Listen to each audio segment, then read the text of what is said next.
Chapter 465. In the beginning, Li Hongyuan might have been interested in fighting with someone who could make him use his full strength, but after all, he wasn't a martial arts fanatic like He Zhihai. Based on this point, his original intention was probably just to satisfy the regrets of his previous life. Once, twice, or thrice was the most he could do.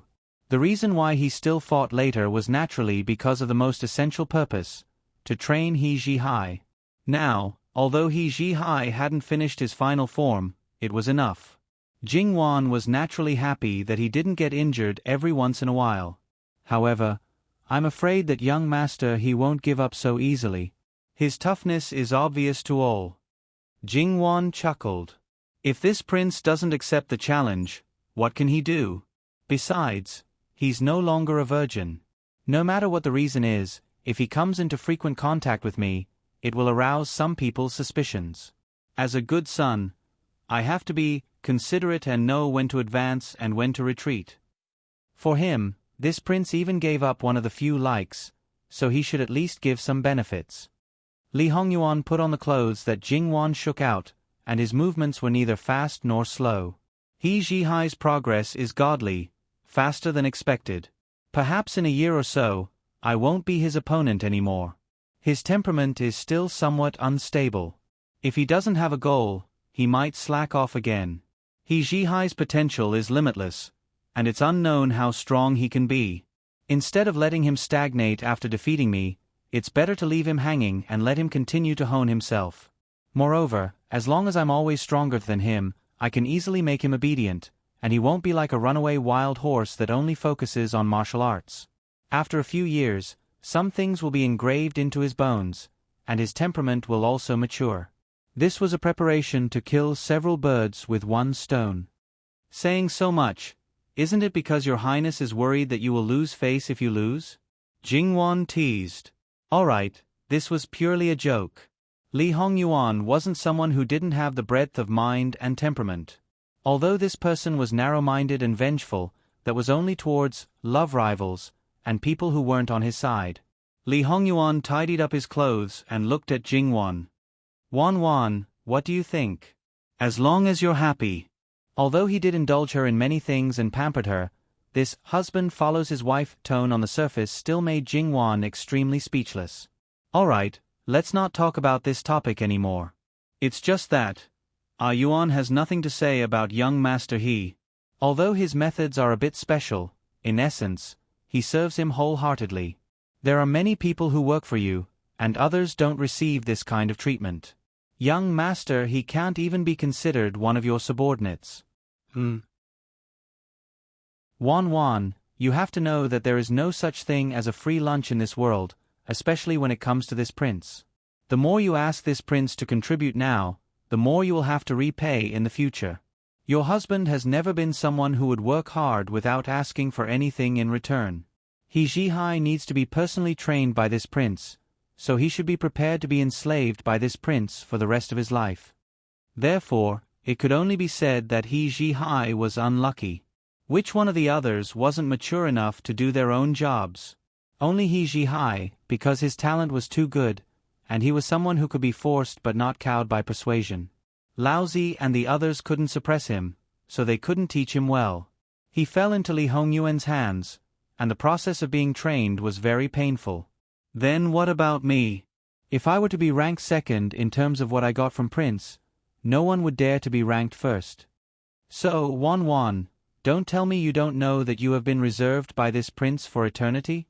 Therefore, there really wasn't anyone who was an exception. It was different from other people being enslaved. Jingwan was very willing. She happily hugged his waist and leaned on his shoulder. She was reserved by him, and correspondingly, he was reserved by her. Therefore, it wasn't a loss at all. Li Hongyuan naturally reached out and wrapped his arms around her shoulders. One day passed. Jingwan and Li Hongyuan sat down and started to deal with the matter. Because today was not only Jingwan's birthday, but also the day when the imperial noble consort's spiritual altar was to be started. As long as someone didn't give up, they would definitely make trouble. Moreover, they deliberately brought forward the date to today. The spiritual altar closest to the capital was less than 20 miles away. If they wanted to do something, and if they wanted to do something, and if they wanted to do something, and if they wanted to send the news back in time, it was the best place to start. However, Li Hongyuan had already made preparations. How could he let something unpleasant happen? Therefore, according to the news sent back, the heaven and earth ceremony was held before the start of the spiritual altar, and everything else was ready. Although the sudden collapse of the foundation didn't cause any casualties, it was definitely not a good sign. This matter was quickly reported to Lu Qingdi. Of course, Lu Qingdi was unhappy. His heart was beating like a drum.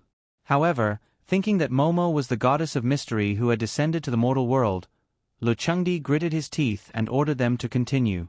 There was no stopping. The spiritual altar must be completed on time. After receiving the order, the craftsman had to clean the site. When the foundation collapsed, it was only a matter of seconds.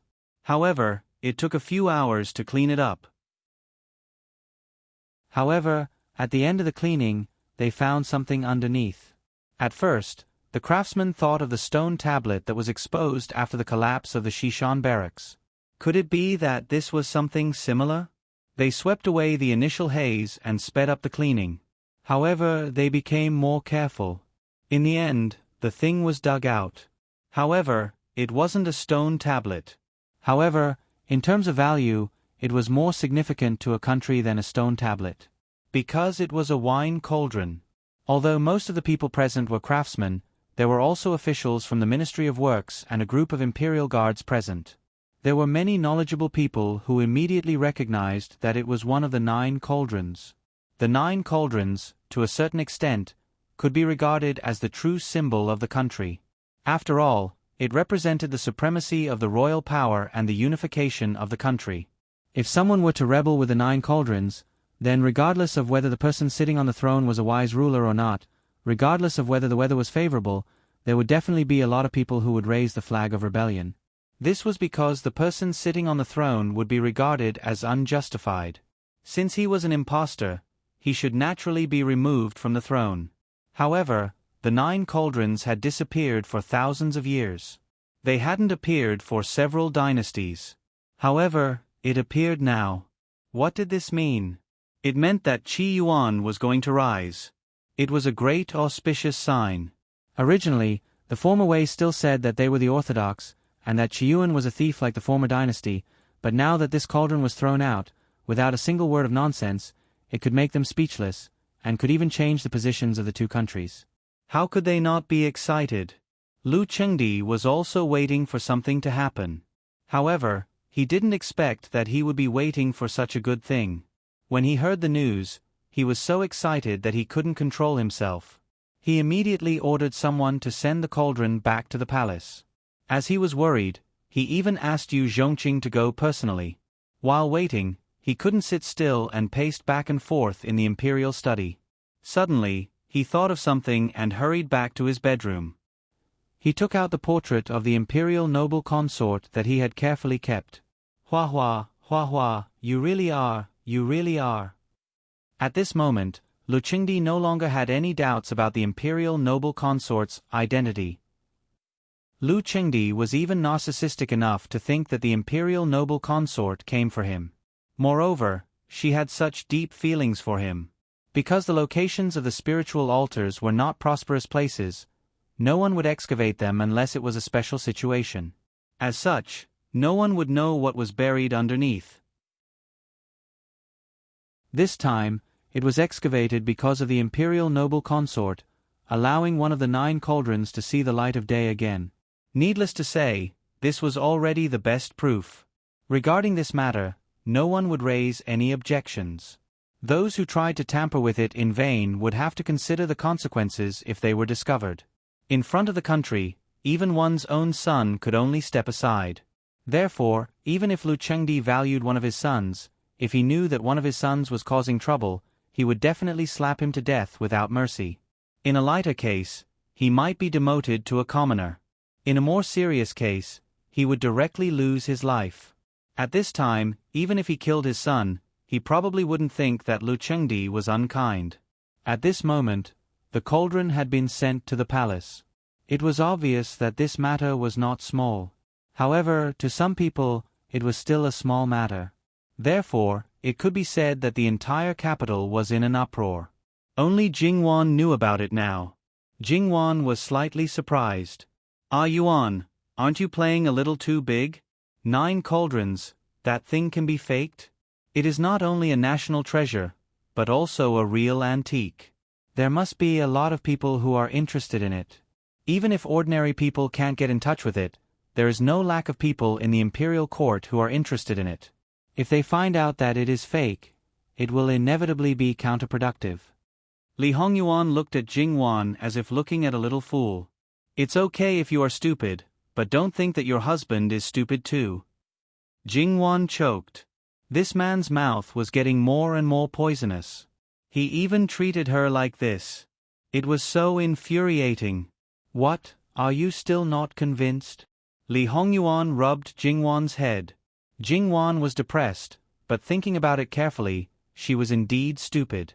She knew that if it was seen through at a glance, there was no need to play such a self-destructive trick. Therefore, this cauldron, was it that the person who faked it was so clever that no one could see through it, or was it originally one of the 9 cauldrons? Jingwan's heart leaned towards the latter. After all, no matter how clever the method of faking it was, there was no guarantee that it would not be seen through. Therefore, it was just that how did someone get hold of something that had disappeared for thousands of years? And where did he get it from? Actually, he did not take it out at all now. In the future, it would be even more useful. Jingwan asked the question in her heart.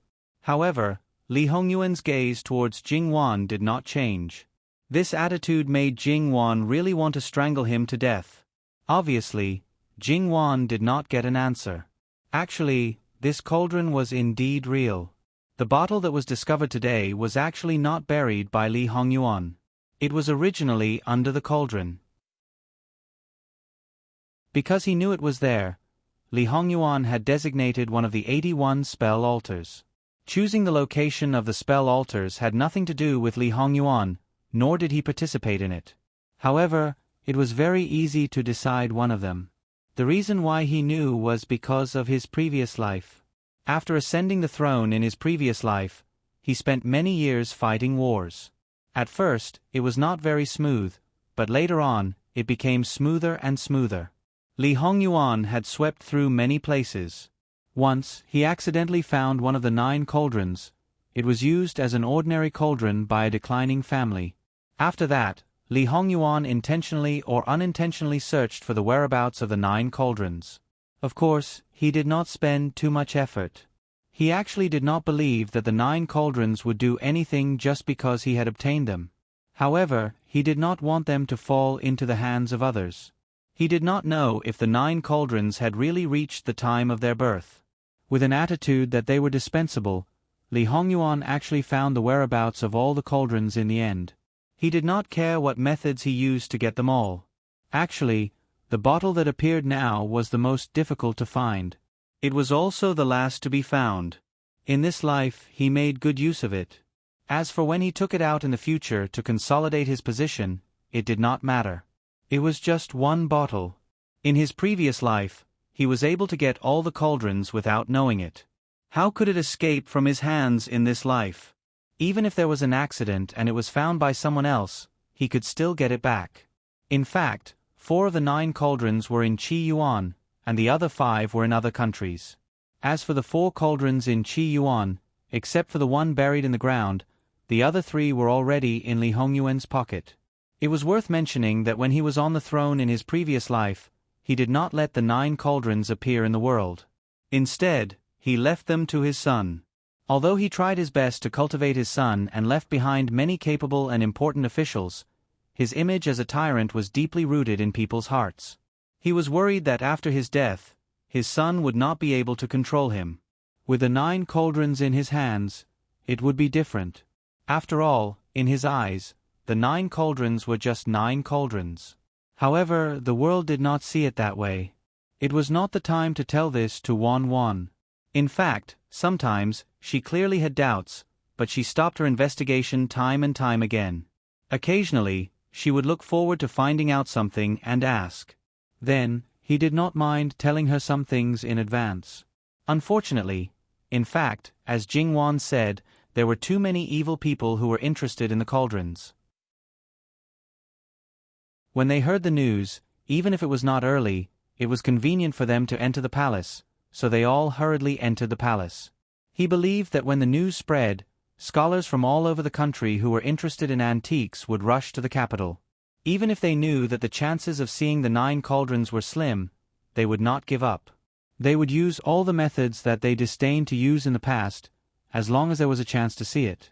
Your Majesty, there are a total of 81 altars built for the imperial noble consort. Will there be other cauldrons in other places? The number of altars is not any other number, but the number of altars is 9 by 9. Originally, it was not very suitable for the imperial Gui Fei, but because it was Master Liaochen, no one questioned it. Now that I think about it, could it be that it coincides with the meaning of the 9 cauldrons? A cabinet scholar was a fanatic in this area. At this moment, he was so excited that he came up with such a bold guess. It sounded a little ridiculous, but there was no strong evidence to refute it. Perhaps it was so? Lu Chengdi's eyes also flashed. If he could really gather all the 9 cauldrons, he would definitely leave a deep mark in history. No emperor could refuse such a thing. Without saying anything, he immediately sent out the blackguards overnight to rush to various places. Although he might be disappointed that there were no other cauldrons, it was also good to supervise the construction of the altars to ensure that nothing went wrong and that the imperial noble consort's ritual could be carried out smoothly. Now, not to mention Lu Chengdi, even the officials in the court hoped that this matter could be done perfectly. However, there were many people who were happy, but there were also many who were unhappy, or even more. Other things aside, the better this matter was, the more benefits would be Li Hongyuan. As for the others, imperial noble consort Su might be able to gain some benefits. However, she was estranged from Li Hongyuan and was disliked by Lu Chengdi. Coupled with the matter of Princess Min Xiang, she had not seen Lu Chengdi for a long time. Li Hongyuan had already made them afraid. At that time, he was not a fundamental threat. Now, it was completely different. If this continued, it was hard to guarantee that he would not be a real threat. Once Li Hongyuan got involved, it could be said that they basically had nothing to do with it. Therefore, many people smashed their cups and flipped their tables. After all, according to the arrangement, the collapse would not have happened. It was completely planned. If 2 more people were killed, then the altar would be affected even if it was not affected. Because they did not know the reason, everyone would be suspicious and guess the reason. The craftsmen did not dare to continue because they were afraid of death. The imperial noble consort would also be questioned again. In the end, no one died, and a cauldron appeared. It was fine if it was an ordinary cauldron, but it was one of the 9 cauldrons. For example, at this moment in Prince Rue's residence, the people who served Prince Rue wanted to find a hole to hide in and disappear completely. It was no wonder that Li Hongming had the biggest reaction. In fact, he was very worried now. Since New Year's Eve, he realized that there had been no good news in his residence for a long time. Originally, he was not very anxious about having an heir. He thought that as long as he could have one, there would be no problem. But what if he could not have one? What if his imperial father found out? Then he could be 100% sure that he would have no chance to be the emperor. No one would be assured to give the throne to a person who was destined to have no heir. With such suspicions, the doctor in Li Hongyuan's manor checked his pulse and the result was that there was no problem. However, even so, he was still worried. He urgently needed a child. He urgently needed a child to prove himself. As long as someone in the harem was pregnant, no matter if it was a Wang Fei, a concubine, or a concubine, it would prove that there was no problem with him. The reason why he did not think that it was the women's problem was that they had been pregnant from time to time. The princess had even given birth. It was impossible that all of them had problems. If 1 or 2 pieces of land did not grow seedlings, it might be the problem of the land. But if all the land did not grow seedlings, it was more likely that there was a problem with the seeds. After all, the seeds were the same even though the land was different. In the name of concern, Li Hongming asked people to check the pulse of every woman in his harem. Except for a few who had a cold womb, the rest were all fine. In this way, even if Li Hongming did not want to admit it, he knew that if there was really a problem, it was very likely that it was his own body. Although the doctor did not find the problem, once a person like him had doubts, unless it could be completely dispelled, it would be like a thorn in his heart, scratching his heart and lungs. Therefore, during this period, Li Hongming, who had never been greedy, had been a stud horse almost every day. Even if his eyes were black, his legs were weak, and he drank bowl after bowl of tonics, he still continued. He asked the nannies around him to schedule the periods when the women in his harem were easy to get pregnant. He slept with them one by one, including the concubines who he did not want to take care of. Moreover, he also reached out to those maids who looked good as long as they were not too bad looking. To this extent, he still felt that it was not enough. He suspected that his princess had done something in the harem in the past and had raised two outside. Because Li Hongming had always maintained a good reputation in the outside world, he was very careful in doing this. He knew very well that once it was known, his image would be ruined, and it would be very bad for him. For example, if a bad person did an ordinary bad thing, others might not even blink. But if a good person did the same thing, it might cause a huge wave and be condemned by everyone. Therefore, a good reputation was a sharp weapon but also a shackle. Li Hongming hid it from the outside world, but he was not so strict with his family, especially in front of his princess. It could be said that he almost said it out loud. It showed that he really trusted Princess Lu very much. However, to give her trust, it was natural for her to do things for him, but he did not give her much in return. Most of the time, he did not even say a word. In his heart, it was probably a great gift for Lady Lu to be his princess. She should treat him as her everything and do everything for him. Even if husband and wife were not one, they were a community of interests. Li Hongming was anxious, and so was Princess Lu. If her husband had no children and had no chance to be the emperor, the consequences would be unimaginable. After all, he had been fighting with his brothers for a long time. There was no way out. If he died, she might be able to live, but she would be imprisoned for the rest of her life, and her children would be. In this way, although she did not say it out loud, Princess Lu was secretly thinking of ways to keep the harem firmly empty. She could not let any negative rumors spread. Although she was very miserable, she still took the initiative to find a woman who could give birth to him. At the same time, she made some warm soup and water. Because she did not know the specific situation, she did not dare to use medicine directly. This tacit understanding lasted for a while. It was only a month, and there was no obvious effect. Knowing that, she still could not sit or stand still. Knowing that Li Hongming was more unhappy than before, Princess Lu personally prepared some food and sent it to the study and sent all the servants out. Li Hongming had no appetite, so he ate a few mouthfuls hastily. "Your Highness, why don't we find a doctor to confirm it?" "Confirm? How can we confirm it?" Prince Rue's face was gloomy, and the teacup in his hand was about to be crushed. It was too late to cover up this kind of thing. Once there was any sign of trouble, even if it turned out to be nothing in the end, there would be trouble. It was not impossible to confirm it. There were two ways. First, he let someone he trusted very much to find a doctor. Whether by coercion or bribery, he had to control the doctor. Second, he could hide his identity and find a doctor among the people. Yes, no matter which way he chose, he could not have anything to do with the imperial doctors, even if they were loyal to him. Because it was hard to know what was in a person's heart, and it was difficult for a person like Prince Rue to trust someone wholeheartedly. Take Princess Lu for example. He believed that she would always stand on his side, but he also suspected that she would secretly harm other concubines in his harem. "Should I tell mother?" Princess Lu said with a little difficulty. Prince Rue was silent for a long time, and the atmosphere was almost suffocating. After a full 15 minutes, Prince Rue slowly said, "Go to the palace tomorrow." His voice was a little hoarse. "It's better to confirm it as soon as possible. In case, it's better to be prepared." "No." Princess Lu suddenly reached out and held his hand. Princess Lu, who had always been dignified and virtuous, had done such a thing at the beginning of her marriage. Your Highness, you have to believe that there won't be any what if. Prince Rue was a little touched at that moment, but it only appeared for a moment, and he didn't even notice it.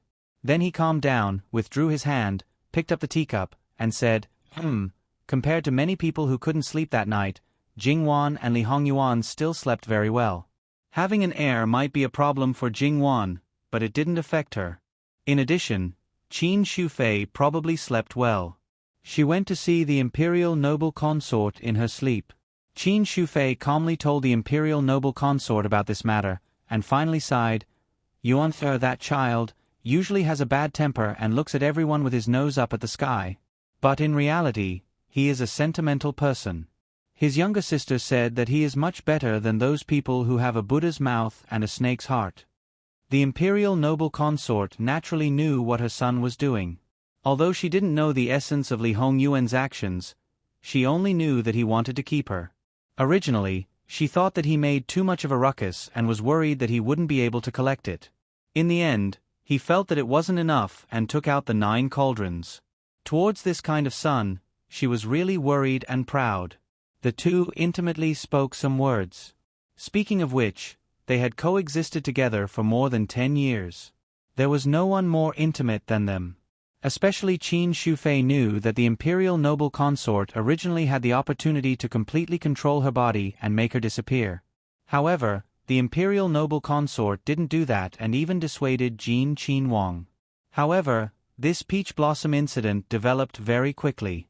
Even without Su Guifei thinking of a way to send someone to Li Hongyuan, at this time, the 9 cauldrons falling from the sky was a joyous event. Although it was the imperial noble consort who brought this wealth, the imperial noble consort had already passed away. As the direct beneficiary, other than the emperor, there should also be Jin Qinhuang.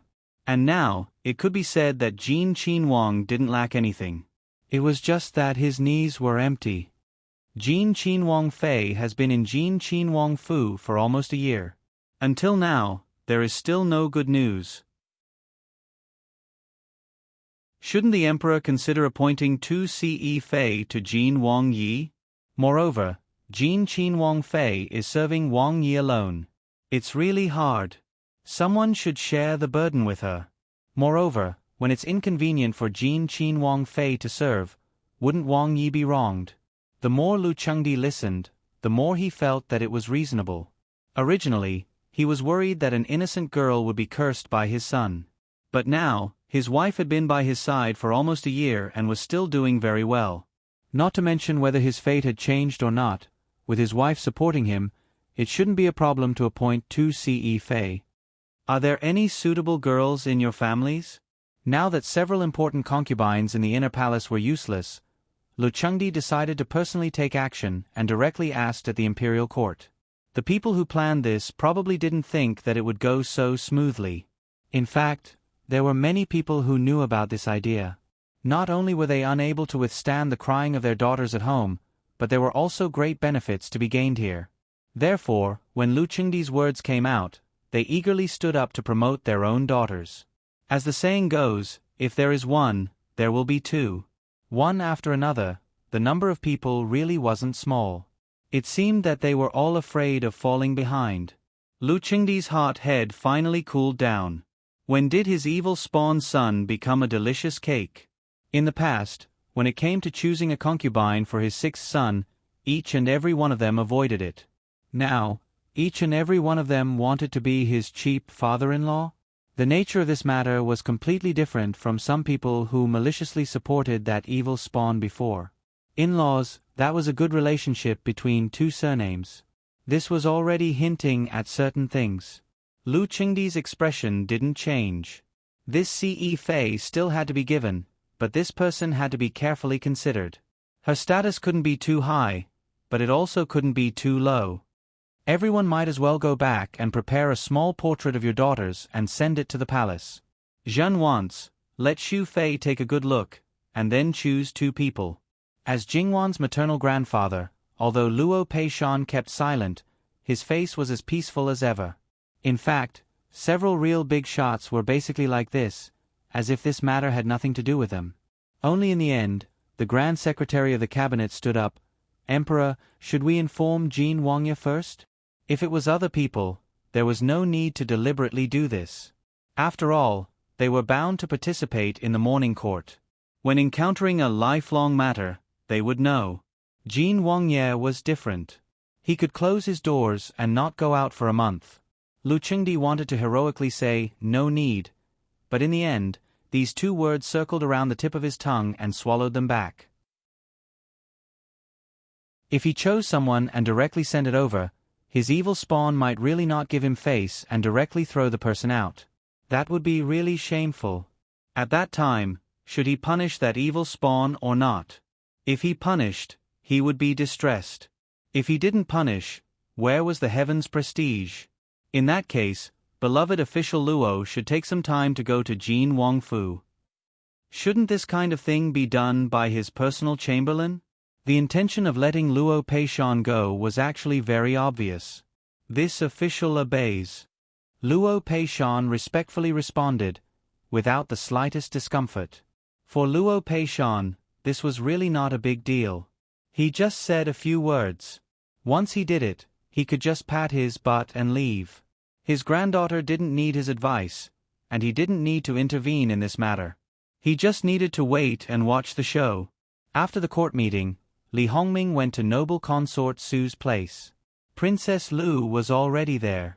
Obviously, noble consort Su had already understood the matter. She cared far more about this matter than Li Hongming and Princess Lu. This was because she knew that some problems couldn't be found out. No matter how hard you tried, you couldn't give birth. Even if you could give birth in the past, it didn't mean that you could always give birth, because this problem could come back at any time. Noble consort Su looked very calm at this time. She was so calm that she blocked out everything from the outside world. Then, as if she suddenly realized that there were still people there, she said, "Go back first and wait for my news." Prince Rue and his wife looked at each other. They both found that their mother was very strange today. However, they knew very well what kind of temper noble consort Su had, so they didn't ask more. Because they wouldn't get an answer even if they asked, they could only say goodbye. After they left, noble consort Su sent everyone around her out. Then, the calmness that she had maintained collapsed in an instant. Her face suddenly turned pale, and fine beads of sweat appeared on her forehead and the tip of her nose. She couldn't even sit still. She leaned over the gorgeous chair and gasped for breath. Noble consort Su clenched her teeth. It took her a long time to recover.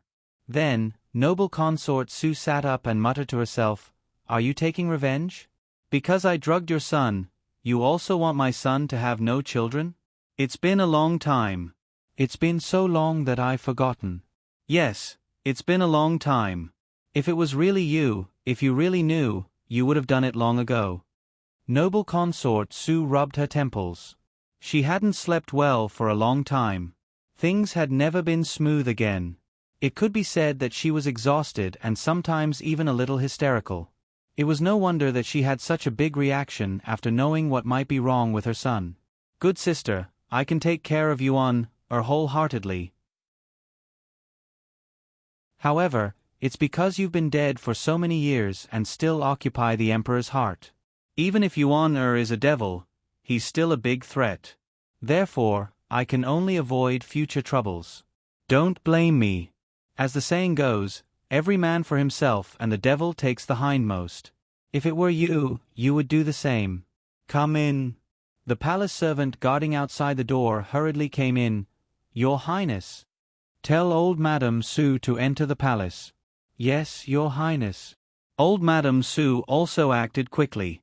Noble consort Su pulled her mother to talk for about an hour.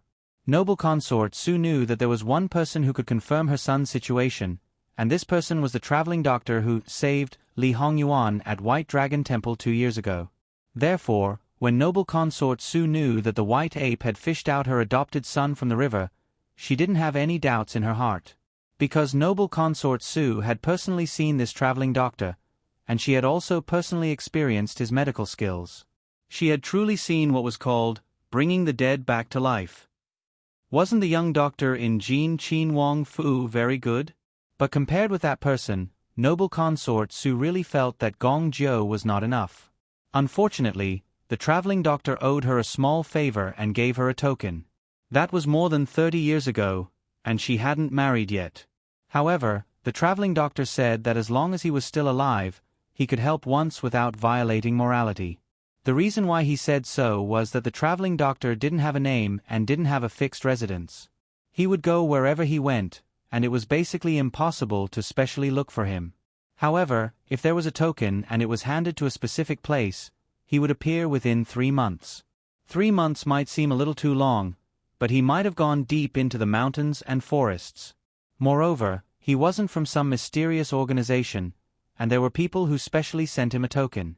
Therefore, it was already very impressive for him to appear in 3 months. For so many years, noble consort Su had been keeping the token well. Originally, she planned to give it to her son after the throne was confirmed. At that time, whether the one sitting on the throne was her son or not, she thought that it might be useful. Unexpectedly, it was used at this time. The token was taken out of the palace by old Madame Su. What she had to do now was to wait. Regarding this matter, noble consort Su was not afraid of the follow-up trouble. First of all, the traveling doctor couldn't know her identity. Second, after so many years, how could such a person remember who he gave a token that was very common to him? In fact, noble consort Su had thought of keeping the traveling doctor at the beginning. However, as soon as she revealed such a thought, she fainted in the blink of an eye. When she woke up, the traveling doctor had already disappeared. She couldn't even find him. This matter was temporarily like this. Noble consort Su then remembered that her adopted son was going to choose a concubine. She asked someone to call the 2 palace maids that she had carefully trained for her adopted son. The 2 stood respectfully in front of noble consort Su. Their expressions were pleasant, generous, and decent. Not to mention their charm, even their appearance was a bit similar to Jingwan. The 2 looked like this now, but after taking off their clothes, noble consort Su felt that even a woman would tremble and want to have a good time with them, let alone a man. After the training was successful, she originally wanted to find a reason to send them over. Now it seemed that it was unnecessary. After the concubine was chosen, she would directly send them to the 2 people and then bring them to Jean Prince's mansion. She would also be saved from being a bad person. Noble consort Su was very confident about this matter. After all, she was the one who sent them. First, she was the noble consort, so she couldn't refuse. Second, she wanted to be a good daughter-in-law. With her support to fight against Jean Prince's mansion, she naturally had to curry favor with her. https://www.bicken.com/11/11807/10751274. HTML. Click here to report. Registration is free. We will deal with it as soon as possible. After reporting, please wait patiently and refresh the page. Please remember the domain name of this book: www.bicken.com. Bicken.com mobile version reading website: bicken.com.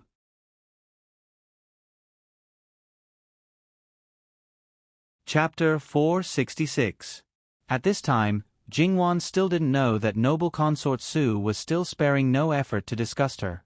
Of course, noble consort Su herself might not think so. In her view, it was true that she wanted to divide Li Hongyuan's favor towards Jingwan, but it was more for her son's sake. Her son was of noble birth. How could he only have one person by his side? How aggrieved would he be? That's right, she was a good Mufei who wholeheartedly cared for her son. Even if her son was estranged from her now, she believed that he would change his mind in the future. How could there be overnight enmity between mother and son? It was just that, if noble consort Su found out one day, she would be very clear about all the things that she had done to her adopted son. The reason why she was harmonious with her and her son all these years was only because she had value. Sometimes, when she thought about it, Jingwan really wanted to see that scene. Let's not talk about this for the time being. In any case, noble consort Su's plan was destined to fail. Let's just talk about those ministers who were ready to make a move. Even when facing a certain prince that they supported, they would only smile and play Tai Chi. Wang Ye, you're really thinking too much, then they sighed.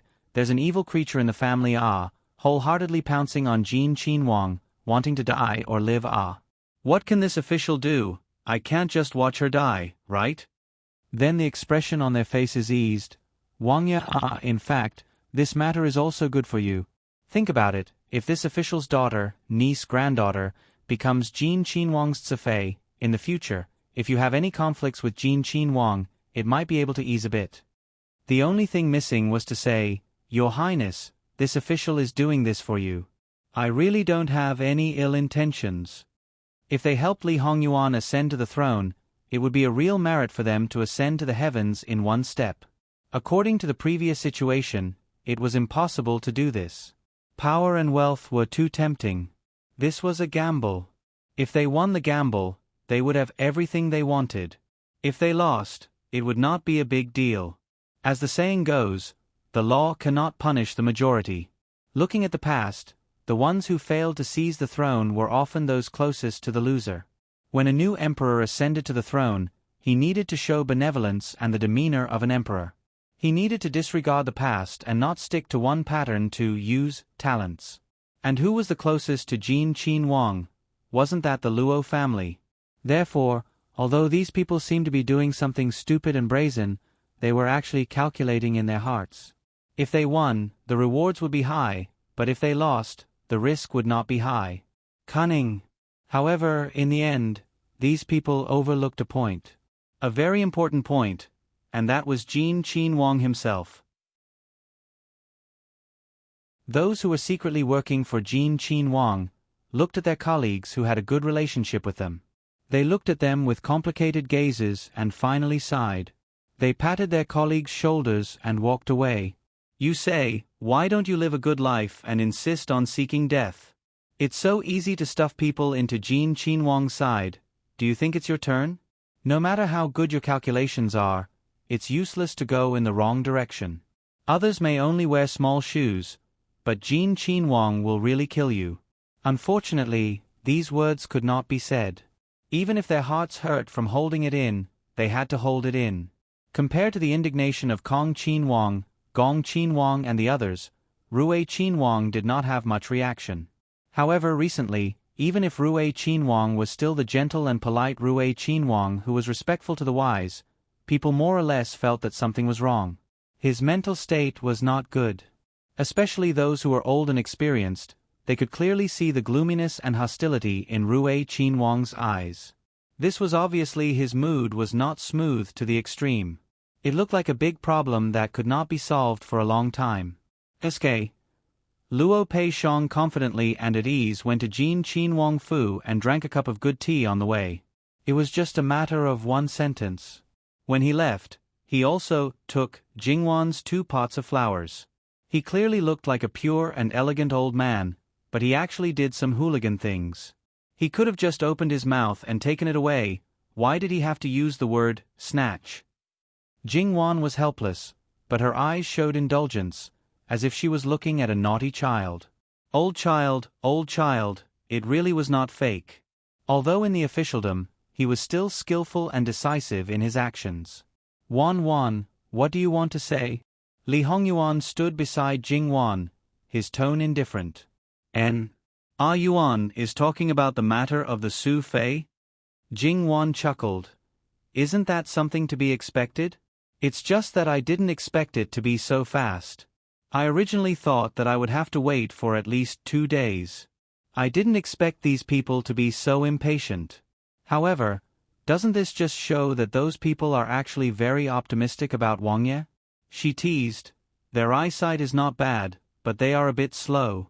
They intend to send charcoal in snowy weather, but they can't even add flowers to brocade. Our Jin Qin Wang dislikes it. Li Hongyuan's finger rubbed Jingwan's face. So, how does Wan plan to deal with it? If the emperor didn't intervene, it doesn't matter if I deal with it. But the emperor has spoken, I can't do anything. So, Wang Ye, this time, it's better for you to deal with it personally. Actually, I think that a truly good husband not only has to deal with his own love rival, but also his wife's love rival, understand? Jingwan smiled. Jingwan's words, in Li Hongyuan's ears, may be a bit nondescript, but it didn't prevent him from understanding the meaning. He narrowed his eyes and looked at Jingwan. His gaze was fixed, and no emotions could be seen. Jingwan felt goosebumps all over her body from being stared at by him, just like a frog being stared at by a snake. She couldn't stop herself from taking a step back. Li Hongyuan seemed to know and naturally reached out with his hand. With a little force, he pulled Jingwan back. My love rival? And Jingwan wanted to curse. What was that? Wasn't she focusing on the wrong thing? Lauda, why do you always have to hold on to this point and not let it go? Jingwan suddenly got angry. Obviously, I have more love rivals, okay? And they are the kind who can confidently throw themselves at you. If you want, I can only look at them with a smile. I can't have any opinions, let alone say anything. My affairs are so old that they have passed 800 years ago. Why do you still have to hold on to it? Didn't I say it before? Wan can crush and destroy my rotten peach blossoms at will. You can even kill them all. I don't have any objections. However, Wan has always stopped me from doing anything to some people. Li Hongyuan was not guilty at all. He was very self-righteous. Jingwan was instantly rendered speechless by him. That was a human life. How could she treat it as a real peach blossom and cut it all off? Li Hongyuan gently rubbed the back of Jingwan's neck. However, Wan is right. Of course, I want to be a good husband. So, I will deal with this matter. I will never let Wan worry.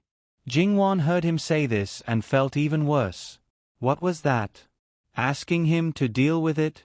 Was he really going to destroy the flowers? Could he not be so cruel? Those flowers were actually very delicate and couldn't withstand a round of torture from the King of Hell. If they died, it would be too much. After all, those people just wanted to be pampered and loved. They didn't have to worry about food and clothing. They were also a little vain. In fact, it wasn't a crime no matter where they were. In fact, there were many such people everywhere. Naturally, they didn't deserve to die. Of course, if those people really dared to pounce on her, she would definitely not be polite. There were many ways to get rid of them. But now, just thinking about it, you want to kill them? Well, you can be a little gentler. Li Hongyuan sneered. Sure enough, they are women. Those are people who covet your husband. Jingwan pursed her lips. With that kind of previous life, unless one was a homicidal maniac, no one could easily disregard life. In Li Hongyuan's previous life, although he had seen Jingwan's decisiveness when she killed people, there was no fear or hesitation in her eyes. Because that was a real enemy. An enemy who invaded her own country, killed her own people, and destroyed the happiness and peace of countless people. In the end, Li Hongyuan didn't really want Jingwan to become that kind of ruthless person. In fact, he had never thought that Jingwan was bad. Now that he saw her like this, he felt a little sorry for her. He pulled her into his arms and kissed her forehead. Don't worry, I won't kill them. At most, I will.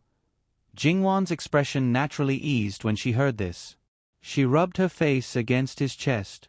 But after rubbing her face twice, her face became a little stiff and the corners of her mouth couldn't help but twitch. It was all because of Li Hongyuan's next words. If you cripple, disfigure, and die, then there is only one way. If you don't die, there are many ways. Li Hongyuan played it down, as if he wanted to give Jingwan a science lesson of 1,000 ways that wouldn't kill, but could make people suffer so much that they wished they were dead. Jingwan felt a little hopeless. Her husband was not only a master at destroying others, but also a master at destroying himself. Clearly, he was still a stalwart figure a moment ago, but in a second, he could become the Dark Devil King, the kind that couldn't be darker. Sure enough, she should be like those people outside and firmly believe that the King of Hell would always be the King of Hell. This is your gentler? Jingwan didn't give up. She felt that perhaps there was still a way to salvage the situation. Li Hongyuan gently raised his eyebrows and lowered his head to meet Jingwan's gaze. Otherwise, actually, you can be a little gentler and let them know the difficulties and retreat. Don't you think so? Troublesome. If Wan Wan is not satisfied, then you can do it yourself. I can do it myself. Do I still need you? Jingwan felt a little irritable. Li Hongyuan's eyes suddenly became meaningful. If you can do it yourself, then you can do it yourself? Jingwan smiled. Prince, this concubine feels that there is no problem with my words. If you have any doubts, then there must be something wrong with your ears. Tell me, what is the problem? Li Hongyuan nodded. Then, Wan Wan, remember what you said. In the future, when you can do it yourself, don't look for your husband. You know, if we continue with our plan, there will only be more people who want your husband in the future. Jingwan felt a little uncomfortable. She seemed to have dug a deep hole for herself, the kind that was so deep that the bottom couldn't be seen. Think about it, if an emperor only had one empress in his harem, how would the officials react? Now, there were people who wanted to give her husband concubines. When that time came, it was likely that the entire court would want to give her concubines. If she really had to deal with it all, then she would not only have to face all kinds of women who brought their daughters to see him all day long, but also the court officials. Not to mention facing such a scene, just now, Jingwan really had nothing left to live for. You can't do this. Jingwan leaned weakly on him as if her bones had been pulled out. Ha ha. Li Hongyuan only chuckled. There was no need to say the mockery in his words. How can you bear to do this? Your husband is very willing. Li Hongyuan replied faintly and patted Jingwan's back. Your husband is very optimistic about you. Jingwan looked at Li Hongyuan with resentment, hoping that he would change his mind. However, a certain someone's heart was stone. The words, "Do you not love me anymore?" spun on the tip of Jingwan's tongue. Fortunately, her intelligence returned to normal at the last moment. She was sure that once these words came out of her mouth, a certain someone would definitely immediately act up and then personally tell her how much he loved her, how long he wanted to love her, and how long he wanted to stay in bed for as long as she wanted. Jingwan truly felt that it was not easy for her to be able to grasp the temperament of a living king of hell whose moods were constantly changing. Moreover, the next day, Qin Shu Fei received many portraits of young ladies. It was more than what she had expected. Although there were less than 10 people who recommended themselves in court, after all, in the capital, only officials of 4th rank and above could attend court. However, after some people's manipulation, the number of people who knew that Jin Qinhuang was good was not just this number. Fei, after all, did not have as high a requirement as the Fei. Now that Jin Qinhuang's situation was good, as long as they were not blind, they could basically see it. Naturally, they would be eager to make a move. Not to mention becoming a Fei, being able to be fancied as a concubine was also not bad. Therefore, the portraits in front of Qin Shu Fei slowly filled up the table. It was obvious that these young ladies in the portraits could not all be those who had fancied Jin Qinhuang. There were bound to be some who were used by their family elders to climb up the social ladder. If there was no one they fancied, it was still fine. At most, they would be endlessly worried about the future. It was also possible that they resented their elders for wanting to marry them off as concubines. If there was someone they fancied, perhaps they would have already cried until their liver and intestines were cut to pieces. Jin Qinhuang had made it clear to the Imperial Gue Fei that he would allow Jingwan to be a couple for the rest of her life. The Imperial Gue Fei naturally did not hide it from Qin Shu Fei. Therefore, when Qin Shu Fei looked at these portraits, there was some rumination in her eyes and also some helplessness. Therefore, how should this matter be handled? She could casually pick two, but she was certain that those 2 young ladies would not have a good ending. Wasn't that equivalent to indirectly harming others? If they originally harbored some thoughts, then it was not a big deal. If they were the kind who simply wanted to marry a husband of equal status and live a peaceful and happy life, then wouldn't that be a big sin? How did such a difficult problem fall on her? If she could see Imperial Gue Fei Jejia right now, it would be good, but Nyong, Gui Fei Nyong is here. Qin Shu Fei's eyes flashed slightly. This was not unexpected. Please come in. Gui Fei Su had specially dressed up today and looked quite spirited. It was just that she had lost a lot of weight. Wearing Gui Fei's outfit, it was obvious that she could not compare to her previous style. Chunxie greets Gui Fei Nyong. Qin Shu Fei respectfully bowed. Logically speaking, Gui De, Shu Xian, and the other 4 concubines should be on equal footing. However, Gui Fei was the head and was still a little higher. Furthermore, Gui Fei Su's status was older than Qin Shu Fei and she also had a son. Qin Shu Fei bowed to her in order to not give anyone a chance to make a mistake. Qin Shu Fei did not show it from the start, but she did things in all aspects without any loopholes. In this aspect, Gui Fei Su admitted that she was inferior. After all, she was once favored and her son had a promising future. Naturally, she was proud. No matter how restrained she was, there were still some places that were a little ostentatious. If one did not pay attention, small problems would occur. This would not happen with Qin Shu Fei. Gui Fei Su looked at her for a moment and suddenly smiled. She hurriedly reached out to help Qin Shu Fei up and then naturally held her arm.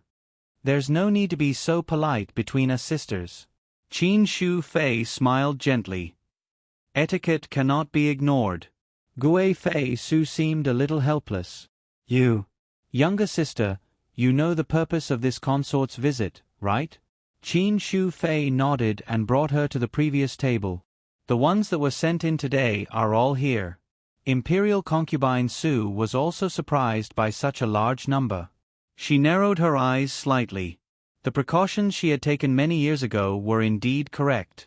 At this juncture, seeing that he had the advantage, these officials immediately wanted to chase after him. If she didn't take precautions, her son might really end up with nothing in the end. She could treat her adopted son wholeheartedly, but there was a prerequisite, and that was that he could not compete with her biological son for the throne. However, Gui Fei Su did not think about it. With this so-called prerequisite, could it still be called wholeheartedly? Gui Fei Su casually picked up the scroll at the top and opened it. She carefully looked at it. She had a general idea of which family this girl was from. Afterwards, she looked at the scrolls one by one. The smile at the corner of her mouth did not change. As for the scrolls that she looked at, she divided them into 2 piles. One pile had more scrolls and the other had fewer scrolls. Qin Shu Fei sat at the side and slowly drank tea. She looked on without batting an eyelid. She had no intention of going forward. It was not until Gui Fei Su finished looking at the last scroll that she seemed to realize that she had overstepped her boundaries. She looked a little embarrassed. Younger sister, I'm really sorry. Because it's Yuan Er's matter, Ben Gong could not help but... Gui Fei Nyong does not need to be like this. This is human nature. Qin Shu Fei said. That's right. Even if Yuan Er has some misunderstandings about me now, as a mother, I can't really ignore him. Qin Shu Fei inexplicably felt a little tired. Just as well. I didn't know how to choose before. If Gui Fei Nyong could give me some suggestions, it would naturally be best.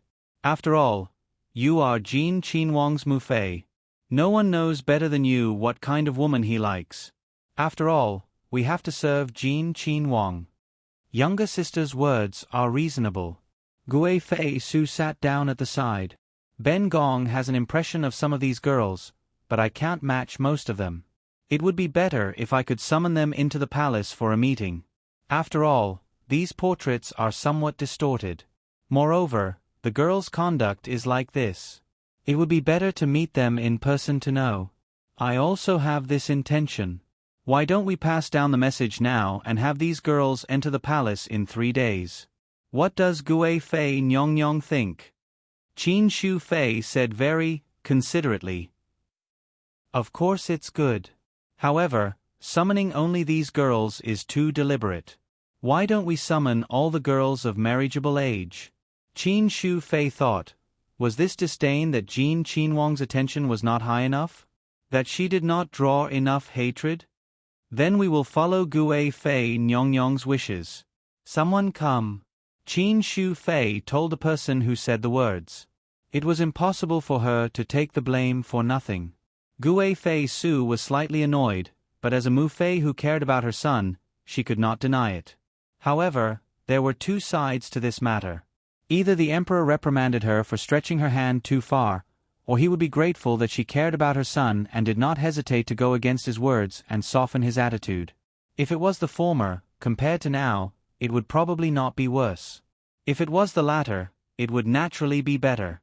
Thus, Gue Fei Su smiled and thanked Qin Shu Fei. Afterwards, Gue Fei Su sat for a while and then excused herself with the excuse that she was tired.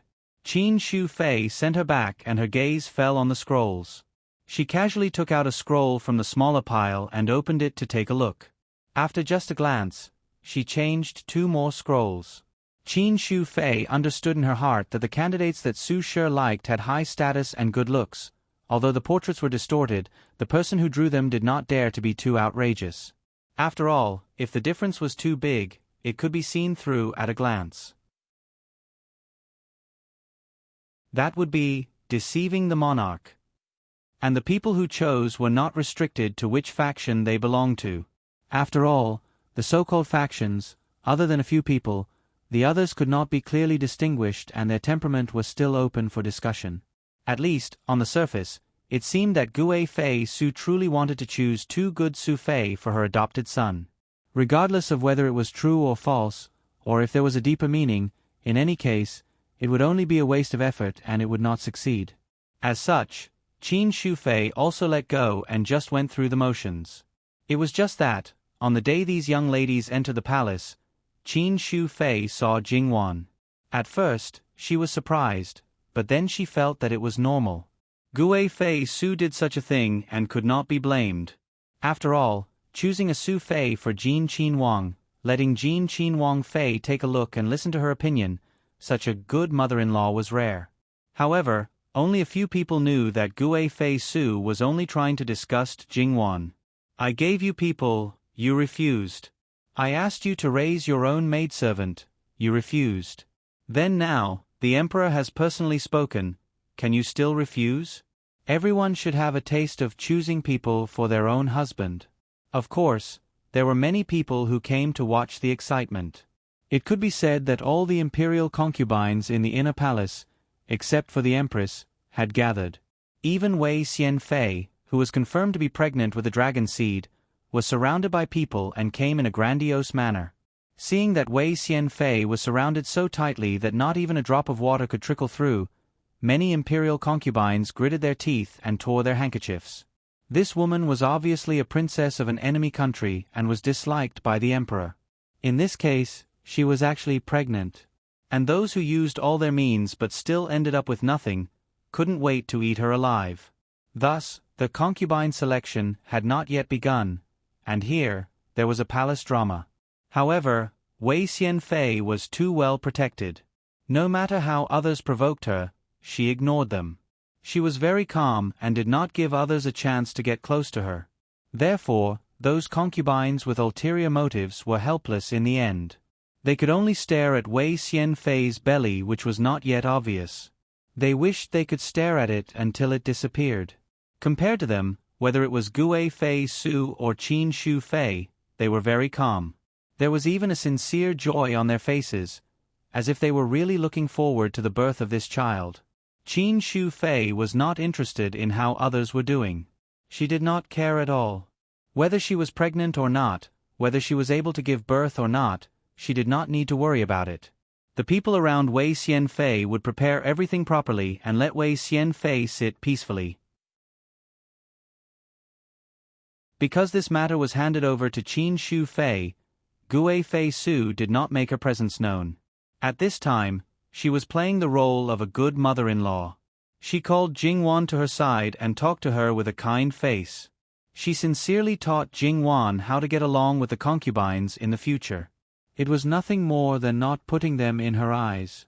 No matter how much her husband liked them, they were just playthings and could not surpass her. Jingwan was definitely going to have goosebumps.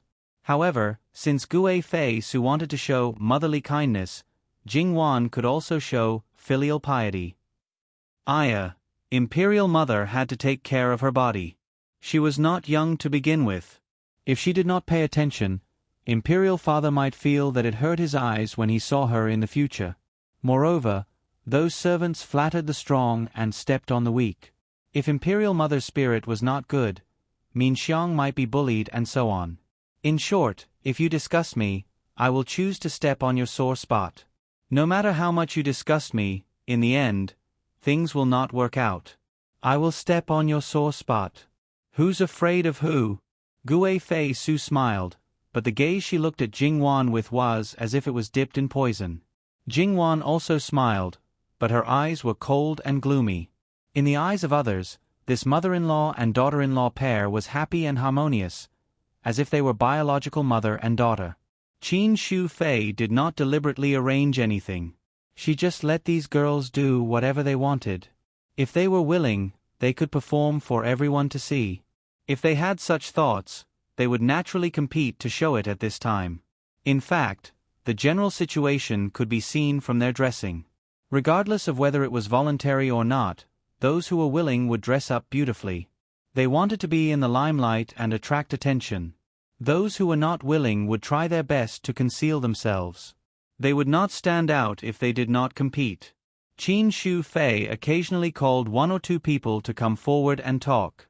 She did not have any preferences and just casually picked. Occasionally, she would turn back to ask Gu Fei Su and Jing Wan for their opinions. Gu Fei Su was busy coming up with ideas, looking as if she was especially anxious for Jing Wan. Jing Wan sat quietly with a tranquil smile.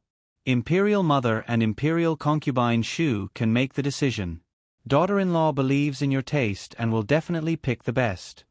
In Imperial Consort Su's opinion, Jing Wan was also used to pretending.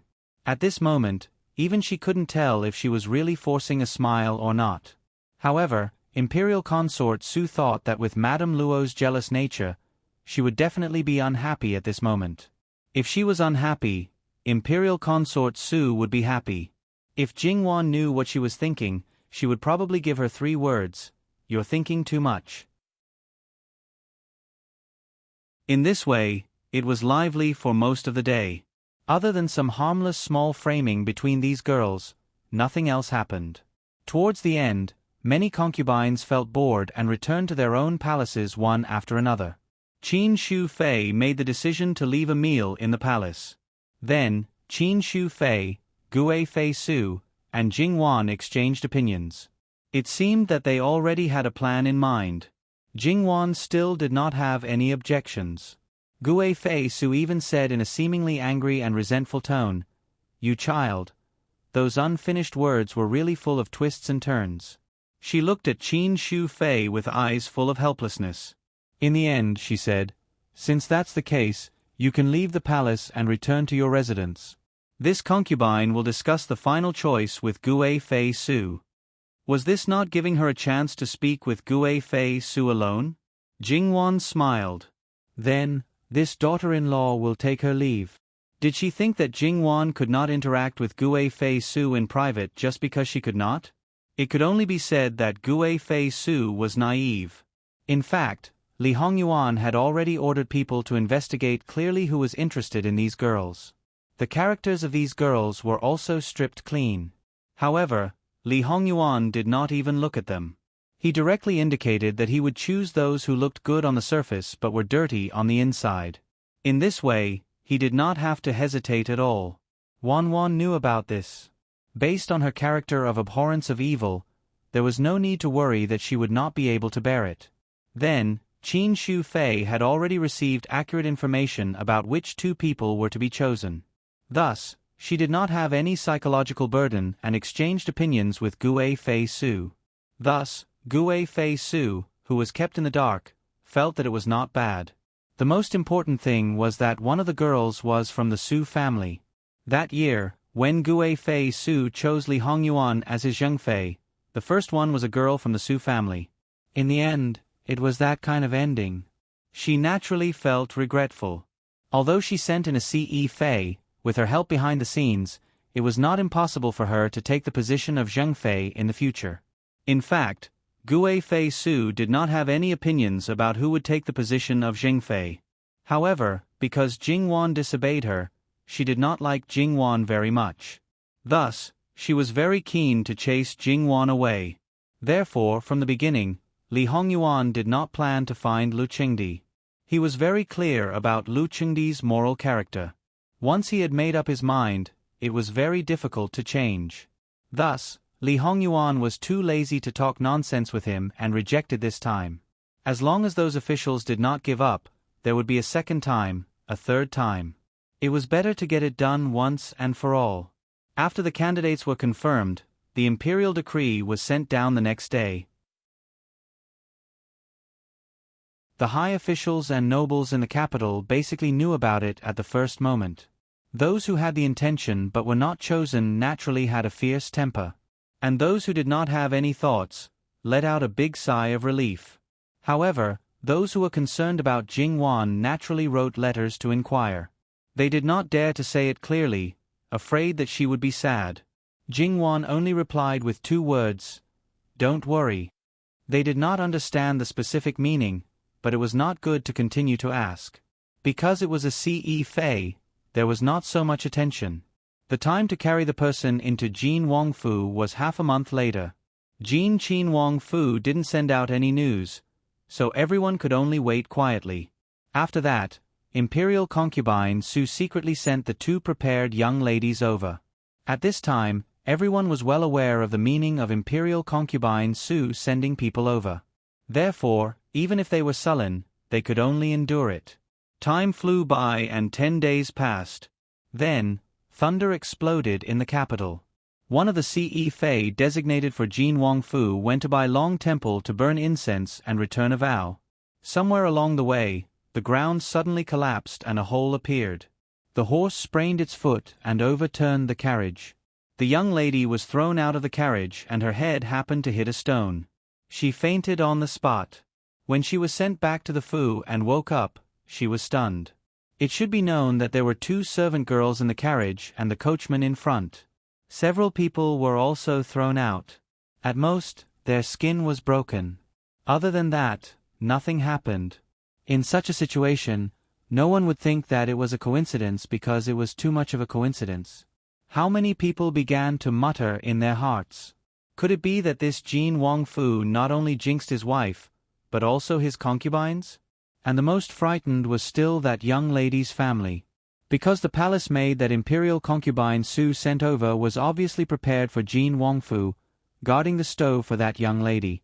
The pot of medicine on the stove inexplicably exploded and then her face was injured. At this point, how could they still dare to think of sending their family's young lady to Jin Wangfu? The remaining Su family's young lady immediately became a bird startled by the twang of a bow. Trembling with fear, she was even careful when eating and drinking. The palace maid beside her was also deeply affected. No matter what kind of beautiful future Imperial concubine Su promised, her small life was threatened.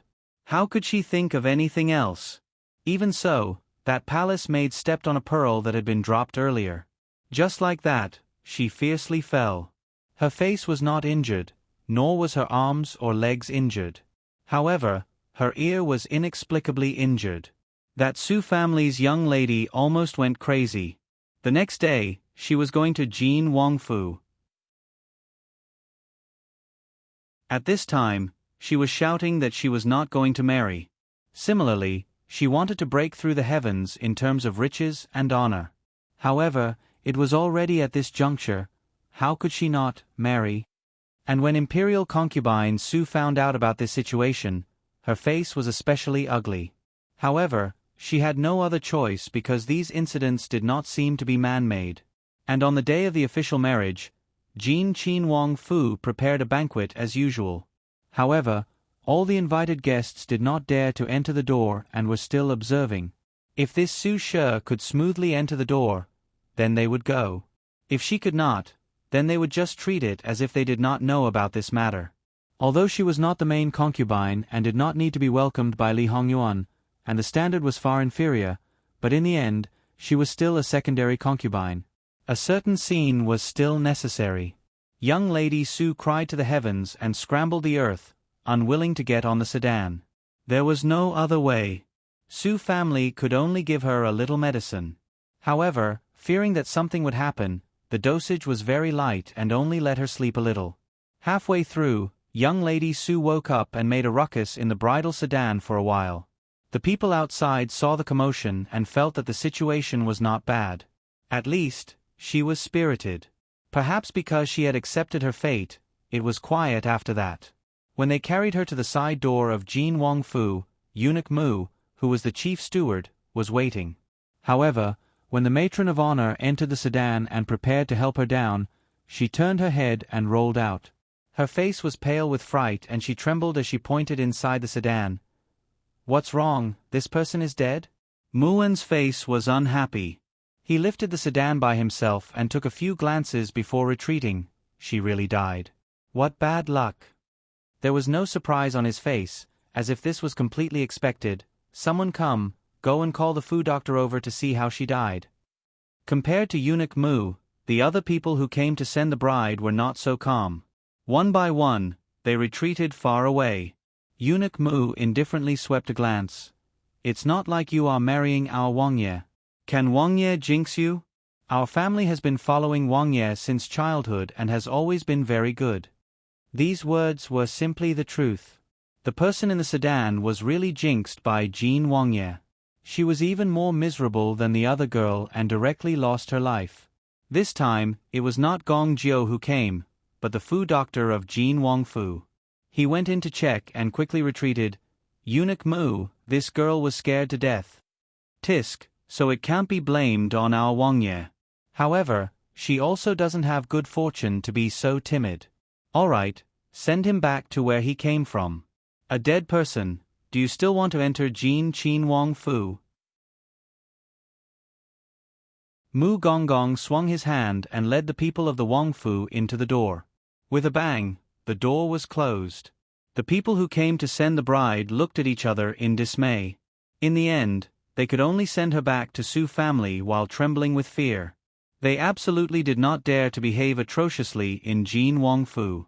When Eunuch Mu said that it had nothing to do with Jin Wong Fu, they did not believe it at all. Because there were many people who paid attention to it, the news that Su family's girl died and was sent back to Su family immediately spread out. Alright, go do what you need to do. There was no need to go to Jin Wong Fu. In fact, there was a bit of a feeling in their hearts. When the news spread to the palace, the cup in noble consort Su's hand slipped and shattered. Lu Qingdi was also in a daze. Finally, he lamented and threw this matter to one side. He did not care about it at all. He did not have the slightest bit of guilt that an innocent person would end up like this because of his words. In Jin Wong Fu, Li Hongyuan hugged Jingwan and laughed. The more he laughed, the happier he became. He even buried his face in Jingwan's neck. His shoulders were trembling, looking particularly neurotic. https://www.bicken.com/11/11807/108909778. HTML chapter error. Click here to report. Registration is not required. We will deal with it as soon as possible. After reporting, please wait patiently and refresh the page. Please remember the domain name of this book: www.bicken.com. Bicken.com mobile version reading website Bicken.com.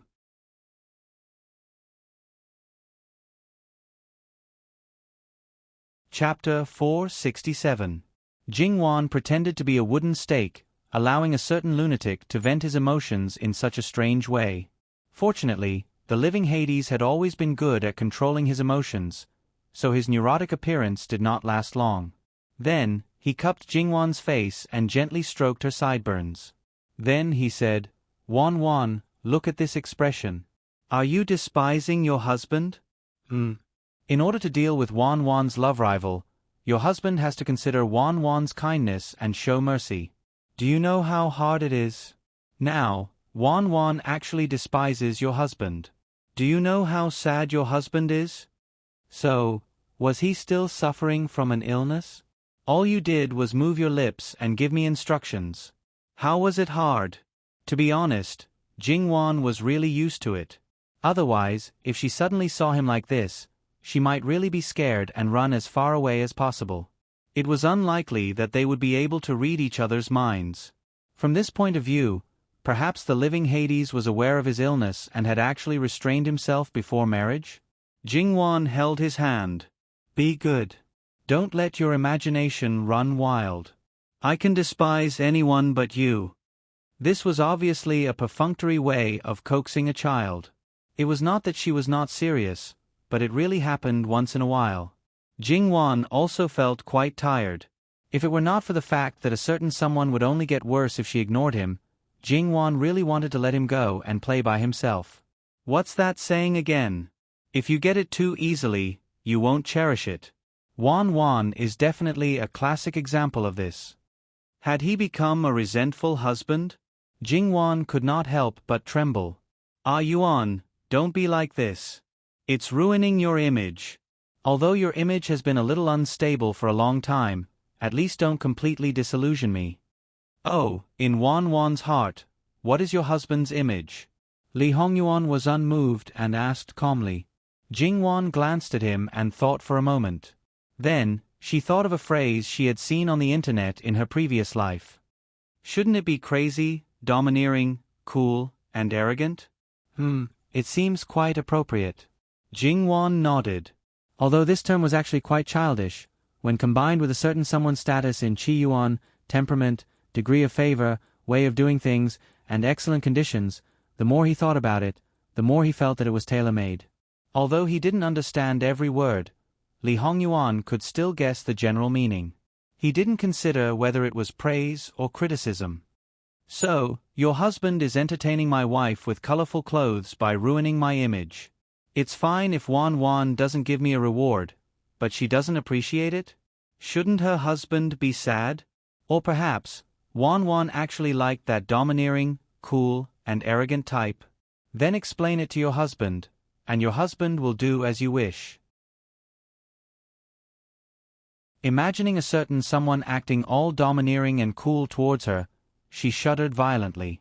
F*CK, that's too terrifying. No. It's actually quite good like this.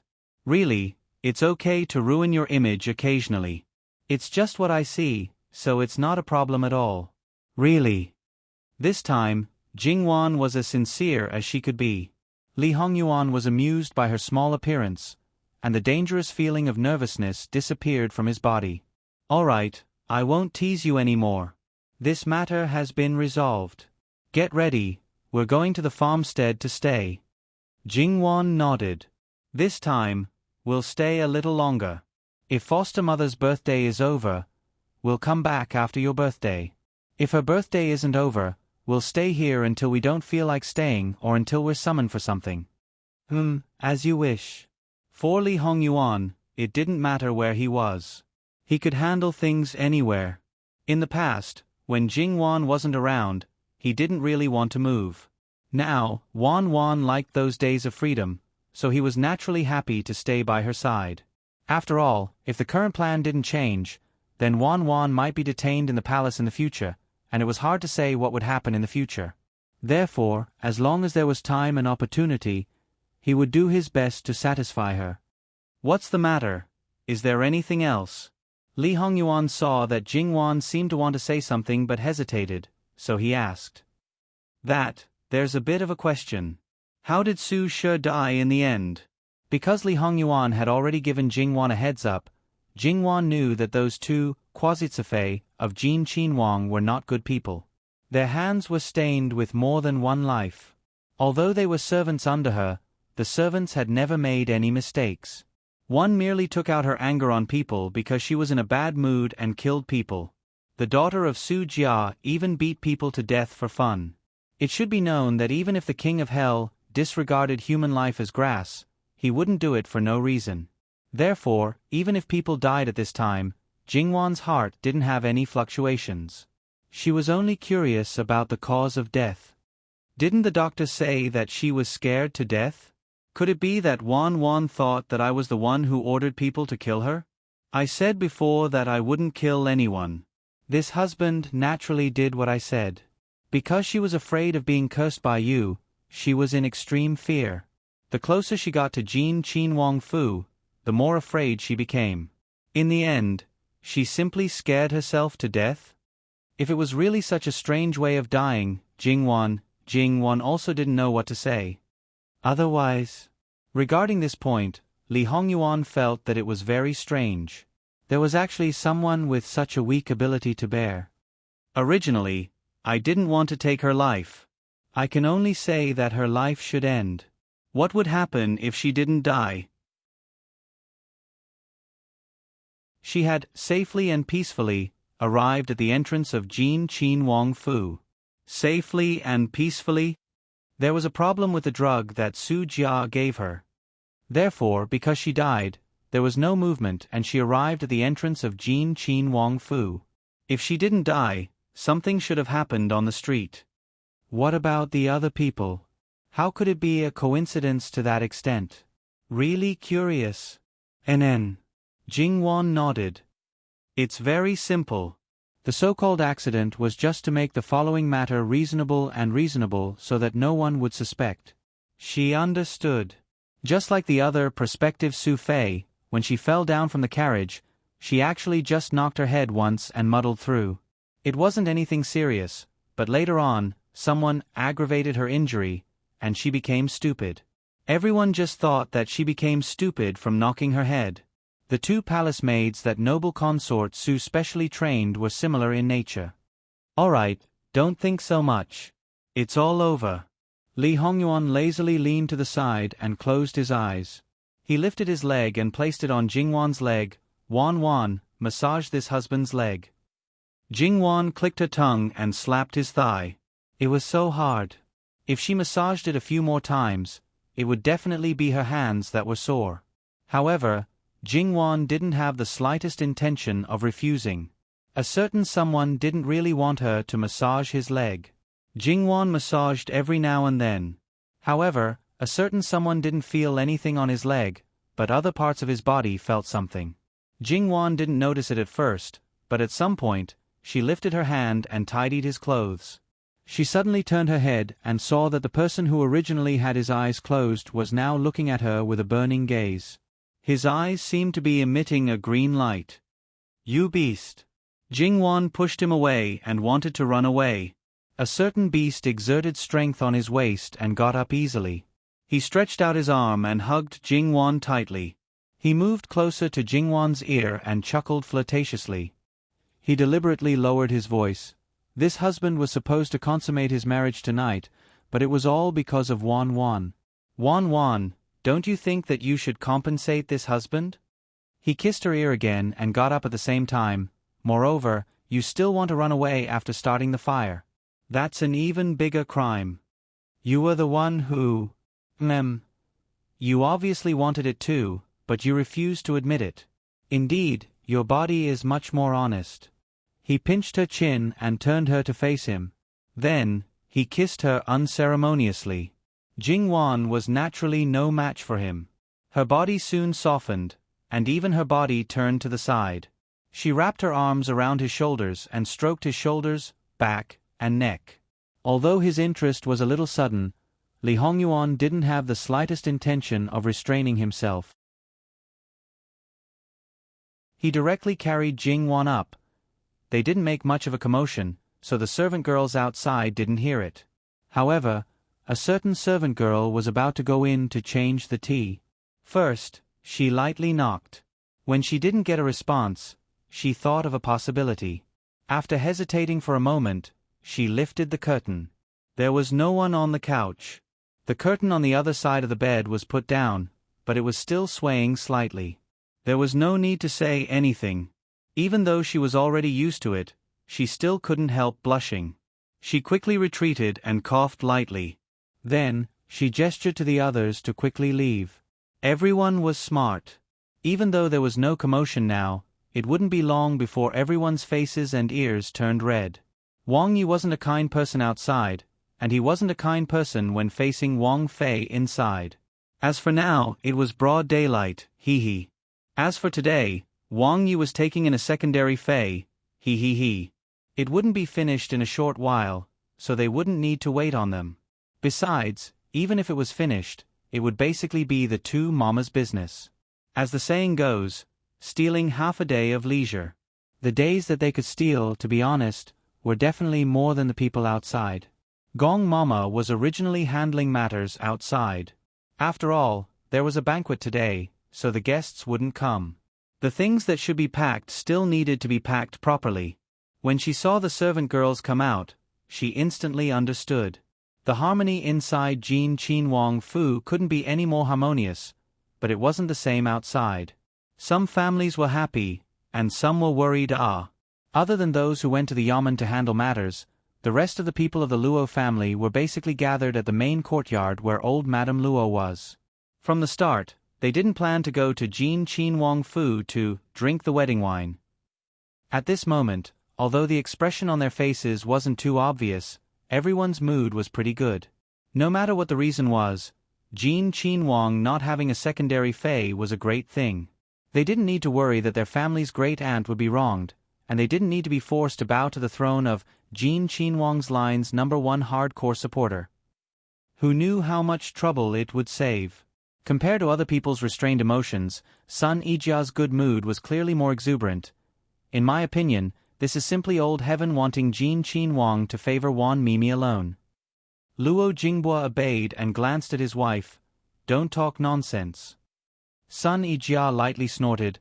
What are you afraid of? We're all on the same side. Who would talk nonsense outside? Luo Jinghua could only feel helpless towards her.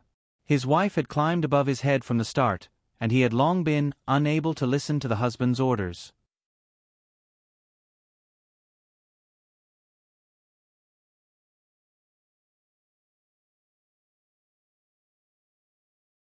Although there were no elders urging her and her husband didn't mention it, she was still a little envious when she thought about how her third sister-in-law seemed to be almost pregnant after marrying into the family. Her mental state wasn't very good these few days. Perhaps. She gently stroked her belly and a glimmer of hope flashed in her eyes. As soon as they returned to their own courtyard, Luo Jingming reached out to hold her hand. It's my fault for not noticing that you're not feeling well. However, remember to tell me in the future. After all, I'm going to get busier and I might have neglected something. We're husband and wife and we're going to spend the rest of our lives together. Don't make yourself suffer and don't be so restrained.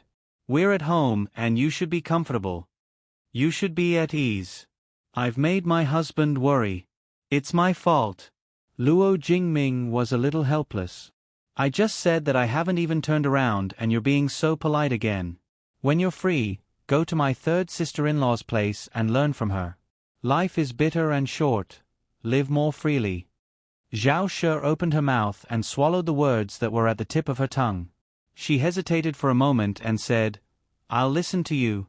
Only then did Luo Jingming smile. He instructed someone to call for the manor doctor and held her hand as they entered the house.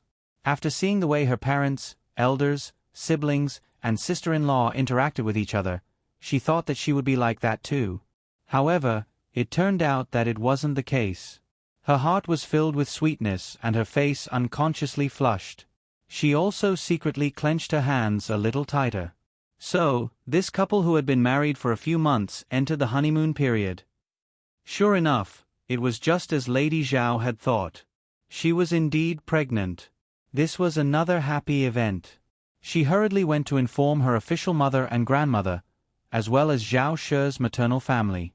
The wife of the Honglu temple official looked forward to this granddaughter of hers as if she was looking forward to the stars and the moon. She was also worried that her daughter wouldn't be able to get pregnant for a long time. Now that there was someone else by her son-in-law's side, it couldn't be any better. However, now that she was pregnant, her son-in-law would need someone to take care of him and there would still be someone else by his side. Because of this, her joy was instantly diluted. However, after that, Zhao Shi's wet nurse whispered a few words into her ear. Madame Zhao immediately beamed with joy again. Is what you said true? At that time, I was still somewhat dissatisfied with this marriage. However, because I was in the wrong and he was the minister of the Ministry of Personnel, I had no choice but to reluctantly agree. Unexpectedly, my sister married the right person. That's our sister's luck. However, madam, there's something you don't know. Zhao She's wet nurse lowered her voice. The Jin princess consort doesn't like concubines and Tongfang. This matter is known by the entire Luo family. When they just returned from Jiangnan, the person in eldest young master's room was pregnant. Eldest young mistress revealed some of her emotions and was seen by the princess consort. Later on, old madam personally asked about it. That Tongfang has already been sent to the country house to await delivery. It looks like when the child is born, she won't be able to follow the child back to the manor. This was naturally good news for the Luo family's main wives. It's just that the princess consort herself. It's hard to say what will happen in the future. Looking at the current situation, Jin Qinhuang treats her extremely well. Furthermore, with Jin Qinhuang's current situation, I'm afraid that he won't be able to have a Su Fei in the future. He might not even have a concubine. After all, none of Jin Qinhuang's previous concubines have a title. Perhaps, as long as they have a title, they will be jinxed. Isn't that so? Who would have thought that Jin Qinhuang's fate would be so hard? I'm afraid that in the future, no one would dare to think of letting their family's young lady enter Jin Qinhuang Fu. In fact, it was exactly as Madame Zhao said. Power and riches, one must have that fate. If one couldn't even enter the door, then everything else was not worth a fart. Even if one was jinxed, being able to enter the door was also good. Even if one died, at least they would have a relationship with Jin Qinhuang. Then, more or less, they would be able to fight for some benefits from Jin Qinhuang. However, how many people would have the courage to use their lives to try? Jingwan only got up at night to eat something and then went back to bed to continue sleeping. The sky was dark and she didn't know what day it was. These days were simply depressing. The next day, Jingwan got up and regained her vitality. Then, she realized one thing. According to a certain person's extreme degree, even if he were to enter the imperial palace in the future, the courtiers who wanted to give him a concubine in the imperial harem seemed to need quite a lot of courage. When he was still a Wangye, he could do it without being noticed. When he became the emperor, wouldn't it be even easier? Therefore, she didn't have to worry about facing courtiers or women. And not bad. After breakfast, Li Hongyuan received a summons from the imperial palace. He didn't need to think to know what it was for. It just so happened that he also needed to inform Lu Chengdi about going to live in the imperial residence. Li Hongyuan unhurriedly tidied up. When he was almost done, he leisurely entered the palace. On the way, the people he met all gave him sympathetic looks, including the palace maids and eunuchs. Li Hongyuan didn't care about this. He wouldn't regret what he had chosen. Moreover, he really loved her and couldn't extricate himself. Li Hongyuan even felt that he wouldn't feel anything even if other women took off their clothes. Just a eunuch dared to look at him like this. Li Hongyuan ignored the eunuch who was far away from him. However, the eunuch who was so close to him was courting death. Therefore, even if the eunuch was Lu Chengdi's eunuch, Li Hongyuan didn't hesitate to kick him. The eunuch spat out blood and fell to the ground. Seeing this, the onlookers kept quiet out of fear. They quickly put away all their thoughts and looked down, for fear of being noticed by the king of hell. Although Lu Chengdi didn't see it, he could see that his son was a little angry. "Are you unhappy? Father, you should sort out the people around you. How dare a eunuch sympathize with me?" Lu Chengdi understood. Anyone would be angry at this kind of thing. He turned his head and looked at the servants beside him. "Get out of here. All of you are to receive 30 floggings. Also, inform the Imperial Household Department to change the servants outside for me." The eunuch didn't dare to object and went out trembling. He could only feel lucky that he wasn't sent back to the Imperial Household Department. Although he was a dog of the emperor, he could get whatever he wanted outside. Even the concubines had to be polite to him. He must have offended a lot of people. Once he fell, there would be a lot of people who wanted to trample him to death. However, he still hated them in his heart. A group of brainless people. Yuan, Lu Chengdi looked at Li Hongyuan and wanted to say something, but stopped. If father wants to talk about yesterday's matter, then there's no need. This kind of thing, I'm already used to it. It's enough that I have someone to sit in the position of Zheng Fei. As for the rest, what's there to care about? I'm afraid you'll be in a difficult position, so I didn't do anything to a noble lady. If there's still someone chirping, then don't blame me for being impolite. Lu Chengdi's mouth twitched. This evil creature was really thick-skinned. How could he be defeated because of this? However, sleeping with a noble lady and then wiping his mouth and leaving, this kind of thing, even he, the emperor, didn't dare to do it.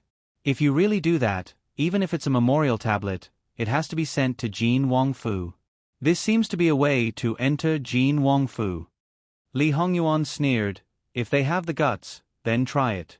See if they have the ability. Enough. Calm down a bit. Don't make trouble for father. Zhen sees that you don't have an heir, so now there's no other way.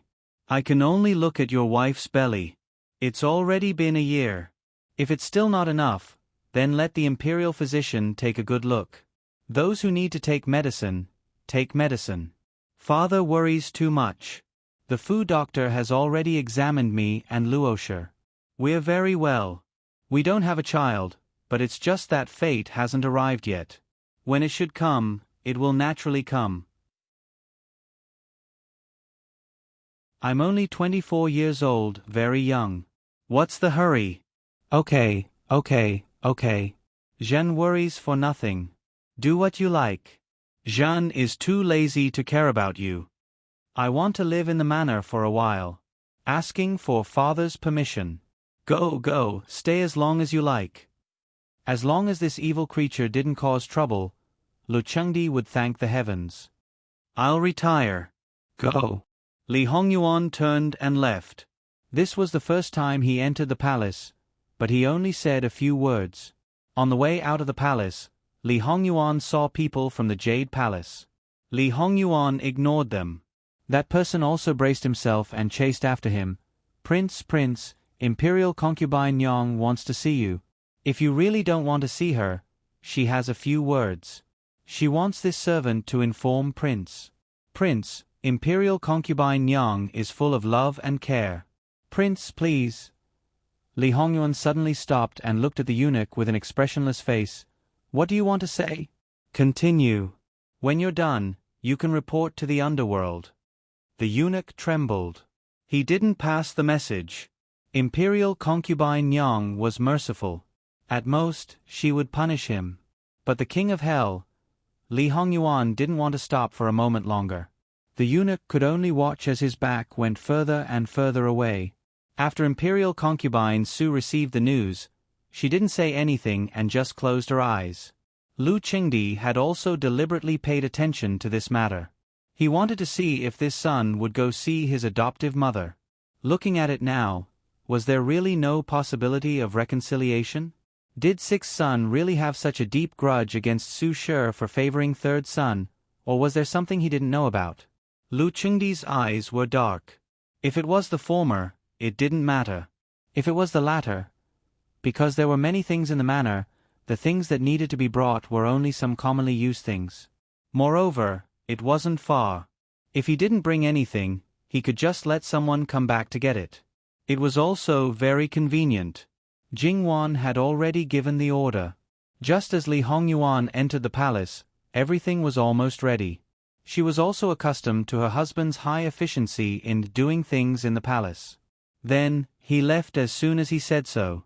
He walked quite confidently and didn't keep a low profile at all. As for whether or not people would think that Li Hongyuan was in a bad mood and went to the manor to relax, the people of Jin Qin Wangfu wouldn't care. Just as Jingwan and the others settled down in the manor, Imperial concubine Su's biological mother entered the palace to see her. You already received a reply? That's great. Imperial concubine Su's eyes brightened a lot. However, it shouldn't be so fast. Don't tell me that something went wrong. Nyang, don't worry. It's because the other party isn't far from the capital. That's why it's so fast. The time has already been set. It will be at 6:45 tomorrow. We can decide on the location. Imperial concubine Su felt that the traveling doctor was really bold. He dared to let them decide on the location and wasn't afraid that he wouldn't be able to return. However, Imperial concubine Su believed that since the other party dared to do so, he would definitely be able to escape. She felt pity in her heart. Why couldn't she use this kind of person? Then, arrange for it to be in the Su family. Ben Gong will send someone to inform Ming.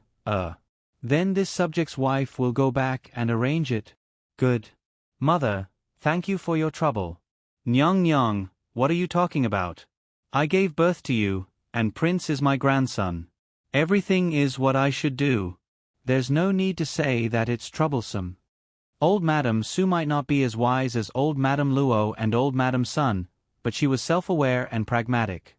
In short, she followed her children and did whatever they said. Imperial concubine Su smiled.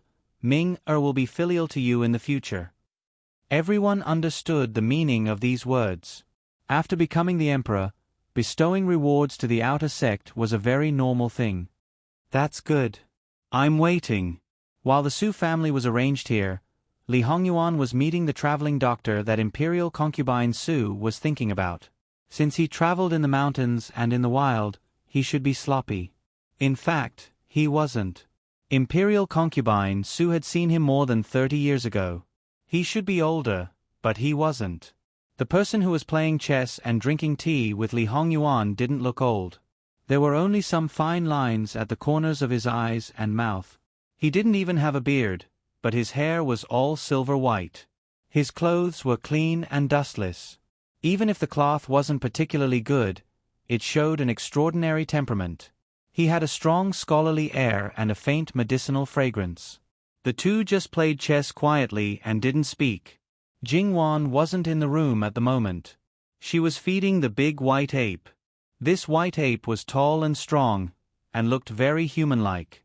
In fact, Jingwan didn't find it strange to see it in her husband's territory. After all, when they were at the White Dragon Temple, she was the one who had met him by the riverside. He could make up an excuse that he was saved by the white ape, and even make the white ape's master cooperate with him to put on a show. She should know that the white ape's master was at least related to her husband. After feeding the white ape, Jingwan was about to bring it around when Li Hongyuan and the traveling doctor came out. The white ape immediately ran to the traveling doctor's side. It waved its arms and legs and made a sound unique to apes. The traveling doctor gave a rare smile. This smile actually had some special flavor to it. Big White likes Princess very much. Alright, another bad naming. But perhaps he felt that this name was the most appropriate. It was indeed big and white. I also like Big White very much. I haven't seen such a human-like creature. Everyone would probably be very happy when others praised their beloved pet, and the traveling doctor was no exception. He took out a brocade pouch and handed it to Jingwan. It's just a small thing. It can refresh your mind and help you recover. It can help you avoid and cure common poisons. Jingwan took it. Thank you, sir. The traveling doctor nodded and prepared to leave. At this moment, Gong Jiu happened to walk over. But seeing that his master had a guest, he didn't go forward. Unexpectedly, the traveling doctor's gaze landed on him, and he made a light sound of surprise. That little child, come forward. Although Gong Jiu didn't know his exact age, he was still in his 20s. How could he be called a little child? But as a hidden guard, it was basic to keep a straight face. After Li Hongyuan nodded, he stepped forward. Greetings to your highness, Princess Consort. Greetings to sir. What instructions does sir have for me? You're much more polite than your master. A strange look flashed across Gong Jiu's eyes. Sir knows my master?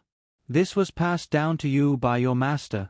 The traveling doctor didn't say it directly, but pointed to the item at his waist. That was a very inconspicuous accessory. It was only much better than normal accessories. Jingwan had seen it before. It was actually a set of silver needles. Gong Jiu lowered his head to take a look, nostalgia flashing in his eyes. Master said that this was personally forged and given to him by his senior martial brother when he first started learning acupuncture. For tens of years, it had always been by his side. Before he died, he gave it to me. He's already dead. The traveling doctor's expressionless face finally showed a slight change. Yes, he had already passed away 12 years ago. The traveling doctor sighed softly. This set of needles was given to him by me.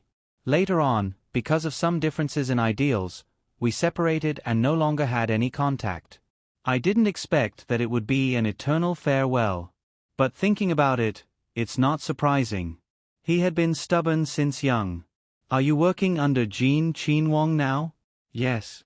He probably didn't think that it would be the martial uncle that Shifu always talked about. But even so, Gong Jiu still had a coffin face. The traveling doctor nodded. Since Jin Qinhuang has taken a fancy to you, it seems that your medical skills are still passable. Putting down the medicine basket on his back, he opened it. He didn't think that there was another universe inside. Below the middle of the basket, it was simply 100 medicine box. Of course, it was basically all ready-made medicines. Opening the 100 medicine box, there was also a black thread-bound book. He took it all out. This is my many years of experience in medicine. Originally, I wanted to find a disciple to pass on these, but I haven't met a suitable one, so I didn't deliberately look for one. Since I met you today, it should be fate. Gong Jiu hesitated. Martial uncle treats the world, but I only serve Wang Ye. I'm afraid that I can't inherit your aspirations. Don't worry. In the future, find a suitable disciple and pass on your medical skills. Take it. Gong Jiu still didn't take it. Instead, he looked at Jin Qinhuang. He served his master for a lifetime. There were some things that he couldn't decide by himself. Take it. Li Hongyuan said. This also meant that he agreed to Gong Jiu accepting a disciple in the future. Gong Jiu took it. Many thanks to martial uncle. If what martial uncle said was true, then he knew the value of these books better than anyone else. If he could thoroughly understand all of these books, then he could really be called a divine doctor. The traveling doctor waved his hand. But on account of your master, I don't want to accept a disciple. Keeping the things, the traveling doctor called out to Big White and then left. His speed was rather fast, not at all like an old man. He left so confidently. Who knew how many years he hadn't heard from his junior martial brother? When he found out that the other party had died, he only sighed. He didn't ask how he was when he was alive, nor where he was buried. If he really didn't care, then was he willing to give his life's work to the other party's disciple? This kind of person really didn't know how to evaluate. However, the person who left behind didn't intend to say much. Gong Jiu, you were preparing to find Ben Wang just now? What's the matter? This subordinate is currently concocting a type of medicine and wants to enter the mountains to search for it. This subordinate asks for master's permission.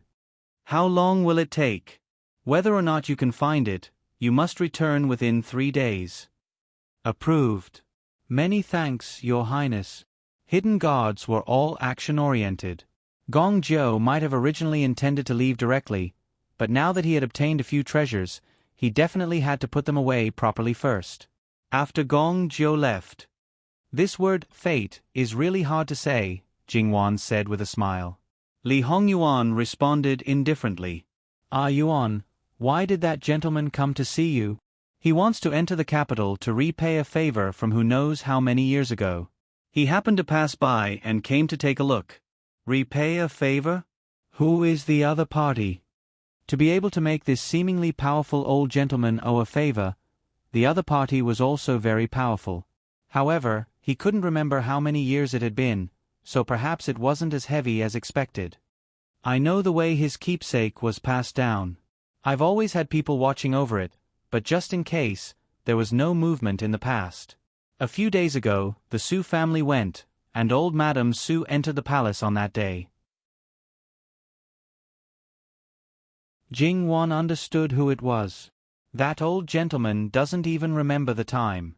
I'm afraid he doesn't know who the other party is. Did Yuan tell him? Why should I tell him? It doesn't matter whether he does it or not. Because Li Hongyuan knew what the result would be. Since Li Hongyuan had decided to do it, Jingwan naturally believed in him. Who is noble consort Su doing this favor to? Needless to say, of course, it's her precious son. Who else can it be except for the first time? Mister Yu wouldn't do anything that goes against his morals. So, he definitely wouldn't kill anyone. Could it be that she wants to give birth to a child for Prince Rue? You're half right. In fact, it's Li Hongming who can't have a child. Jingwan was surprised. I asked someone to drug him. Jingwan blinked. This method of ending his son's life was really vicious. However, it was just giving him a taste of his own medicine. When did it happen? Why didn't I know? It happened before we got married. Of course, you don't know. Speaking of which, it was your fourth sister who drugged him. Jingwan really didn't know what to say. Someone really made use of everything that could be used. She could totally think of a reason to persuade her fourth sister to drug him. She lost her child and couldn't have a child. Naturally, she would take revenge fiercely. https://www.bicken.com/11/11807/10952690. HTML. Please click here to report. No registration required. We will deal with it as soon as possible. After reporting, please wait patiently and refresh the page. Please remember the domain name of this book: www.bicken.com. Bicken.com mobile edition website: bicken.com.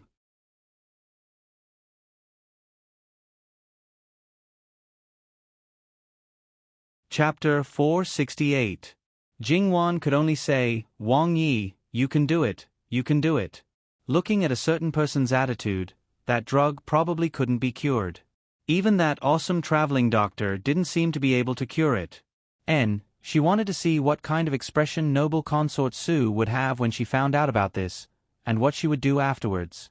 It would probably be another exciting show, the kind that definitely couldn't be missed. However, she couldn't care so much right now. Right now was the time for them husband and wife to enjoy themselves. Even if Jing City was turned upside down, it had nothing to do with them. Yuan. Jingwan smiled like a flower as she held onto Li Hongyuan's arm. Li Hongyuan raised his eyebrows in question. In a few days, it will be the 3rd of the 3rd month. It's the first day of the 7th month. What's wrong? Li Hongyuan still looked confused. You want to go out and play? Or do you want to see how those rich and powerful families in Jing City play the winding stream? Jingwan rolled her eyes at him. That thing is the same everywhere. There's nothing strange about it. I mean, we've been married for a year. There's a phrase called wedding anniversary. Her husband's IQ was so high, he should know, right? Li Hongyuan looked at Jingwan's hopeful little eyes. How could he not understand? However, he had the mischievous urge to tease Jingwan. He didn't show it on his face, but his tone was indifferent, just like the anniversary of a dead person's death. Li Hongyuan, Jingwan flew into a rage out of humiliation and slapped him hard on the arm. Not far away, whether it was the guards or the servant girls, it was the first time that they had heard Wang Fei angrily call Wang Yi by his full name. They didn't know what Wang Yi had done to make Wang Fei so angry. However, they didn't dare to meddle in the matters between the two masters. They lowered their heads and looked down, but their ears couldn't help pricking up. In any case, it was Wang Yi who had angered Wang Fei. Wang Yi must be coaxing Wang Fei now and didn't have the time to pay attention to them. Wang Fei had never indiscriminately vented her anger on them. This was completely different from when His Highness was angry. If His Highness was angry, the evil fire would definitely not be directed at Her Highness. If they were not careful, they would be in trouble. Therefore, at that time, they would hide as much as they could. If they could not hide, they would tuck their tails between their legs and reduce their presence. The king of hell also knew that he had really pissed off his wife this time. Wan. Humph. Jing-wan glared at him angrily. She shook off his hand and turned to leave. Our king of hell was a little embarrassed now. The most important thing now was to coax his wife back. Wan, your husband was wrong. Don't be angry, okay? Wan. Even if there were many people around, Li Hongyuan was not embarrassed at all. If he said he would apologize, then he would really apologize. There was no ambiguity. What was the use of the dignity of a prince? What was the use of face? Could it not make his wife not angry? Jing-wan was now in a fit of anger. She didn't pay attention to him and didn't pay attention to the reactions of others. Jing-wan was angry, but she didn't sulk. She did what she needed to do and found something to do when she had nothing to do. Li Hongyuan followed beside her the entire time. He was attentive, and submissive. When Jing-wan was trimming the flowers, he handed her the scissors. When Jing-wan was washing her hands, he handed her a handkerchief. When Jing-wan was drinking tea, he first stirred it and waited until the temperature was right before giving it to her. When Jing-wan was painting, he helped her grind and mix the colors. However, the colors he made were very pleasing to Jing-wan. In short, no matter what Jing-wan was doing, he would always have a foot in it. Jing-wan called for a maidservant. When he swept his eyes over her, the maidservant could only stand in place and not dare to come forward. She looked pitifully at Wang Fei. The only thing missing was, "I beg Wang Fei for mercy," written on her face. In the end, Jing-wan was annoyed by Li Hongyuan until she didn't have a temper.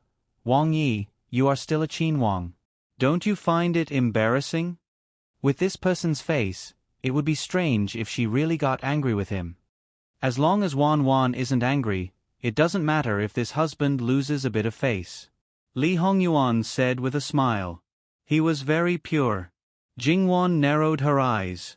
Now she understood. This man did it on purpose.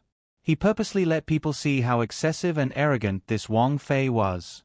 He, a Qin Wang, had done this and she still didn't let it go. How unreasonable was she? If it was any other family, this kind of daughter-in-law would have already been dealt with. Not to mention the husband disdaining her, from the parents-in-law elders to the youngest aunts, youngest uncles, and even the younger generation, they would all criticize her. Alright, even though this might be the truth, but even if this person did it on purpose, there was no reason for it. Jing-wan suddenly laughed. Marrying a husband like Wang Yi, should I say that I have accumulated 8 lifetimes worth of fortune? Should I thank the heavens and earth and thank the gods and Buddhas? Should I live a good life and not make trouble for nothing? Li Hongyuan's expression changed and his eyes darkened for a moment. He went forward and hugged Jing-wan. It is me who has accumulated 8 lifetimes worth of fortune by marrying you. However, I won't thank anyone but you. Thank you for appearing, thank you for coming to my side. Wan, don't be angry, okay? This husband will do anything. At this moment, even if she didn't think about it, Jing-wan was 100% certain that her husband had a secret in his heart. No matter what the secret was, as long as his feelings for her were real, then she wouldn't ask. Perhaps one day, he would tell her. Just like how she also had a secret, she didn't really care about it. Just like how she had already exposed a lot of herself in front of him. They were the most intimate people from body to heart, so it would be too tiring for her to be careful all the time.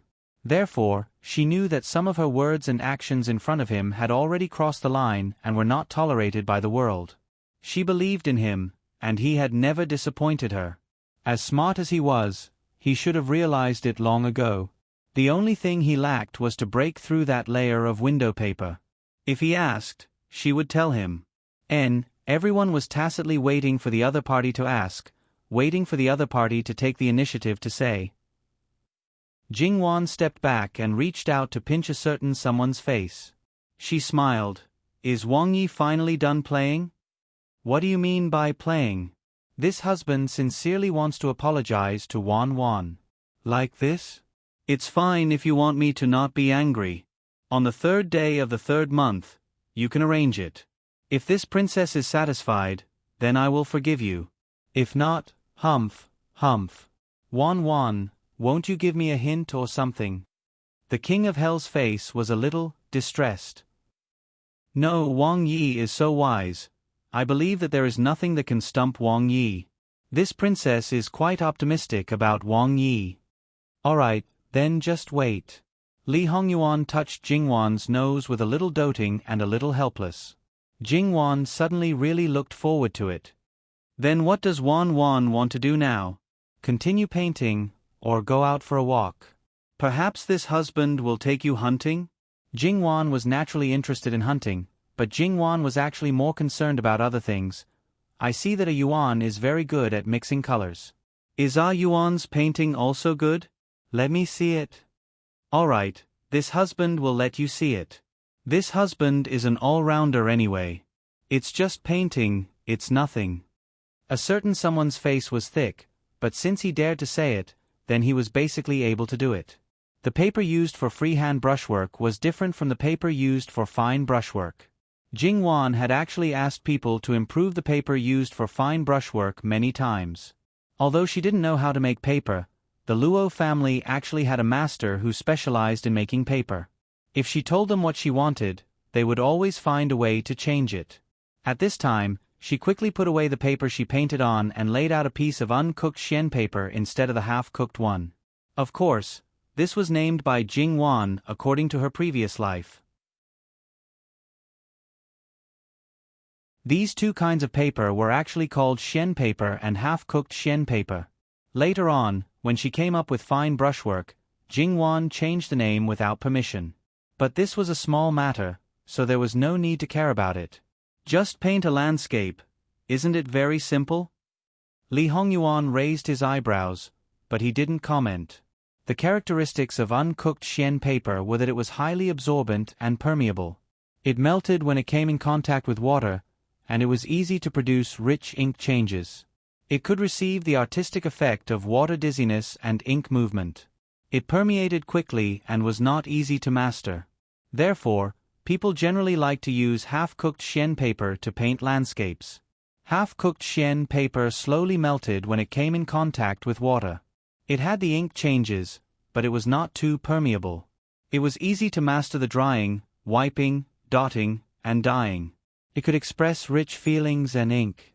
Jingwan wanted to let Li Hongyuan use uncooked xian to paint landscapes, so naturally, it was more to test his foundation. At the beginning, Jingwan didn't take out the half-cooked xian paper. It could be seen that she didn't think that Li Hongyuan knew fine brushwork at all. His wife wanted to test him, but also looked down on him. Li Hongyuan was very relaxed and casual. After adjusting the ink, he wantonly without thinking or pausing. It was enough to show that he had a card up his sleeve. The paper was not big to begin with. Li Hongyuan didn't intend to use other colors. It was purely an ink landscape painting. Therefore, he painted quite quickly. It was not an exaggeration to say that it was dazzling to describe. Anyway, in Jingwan's opinion, he finished painting while she was looking at it attentively. He also inscribed a word.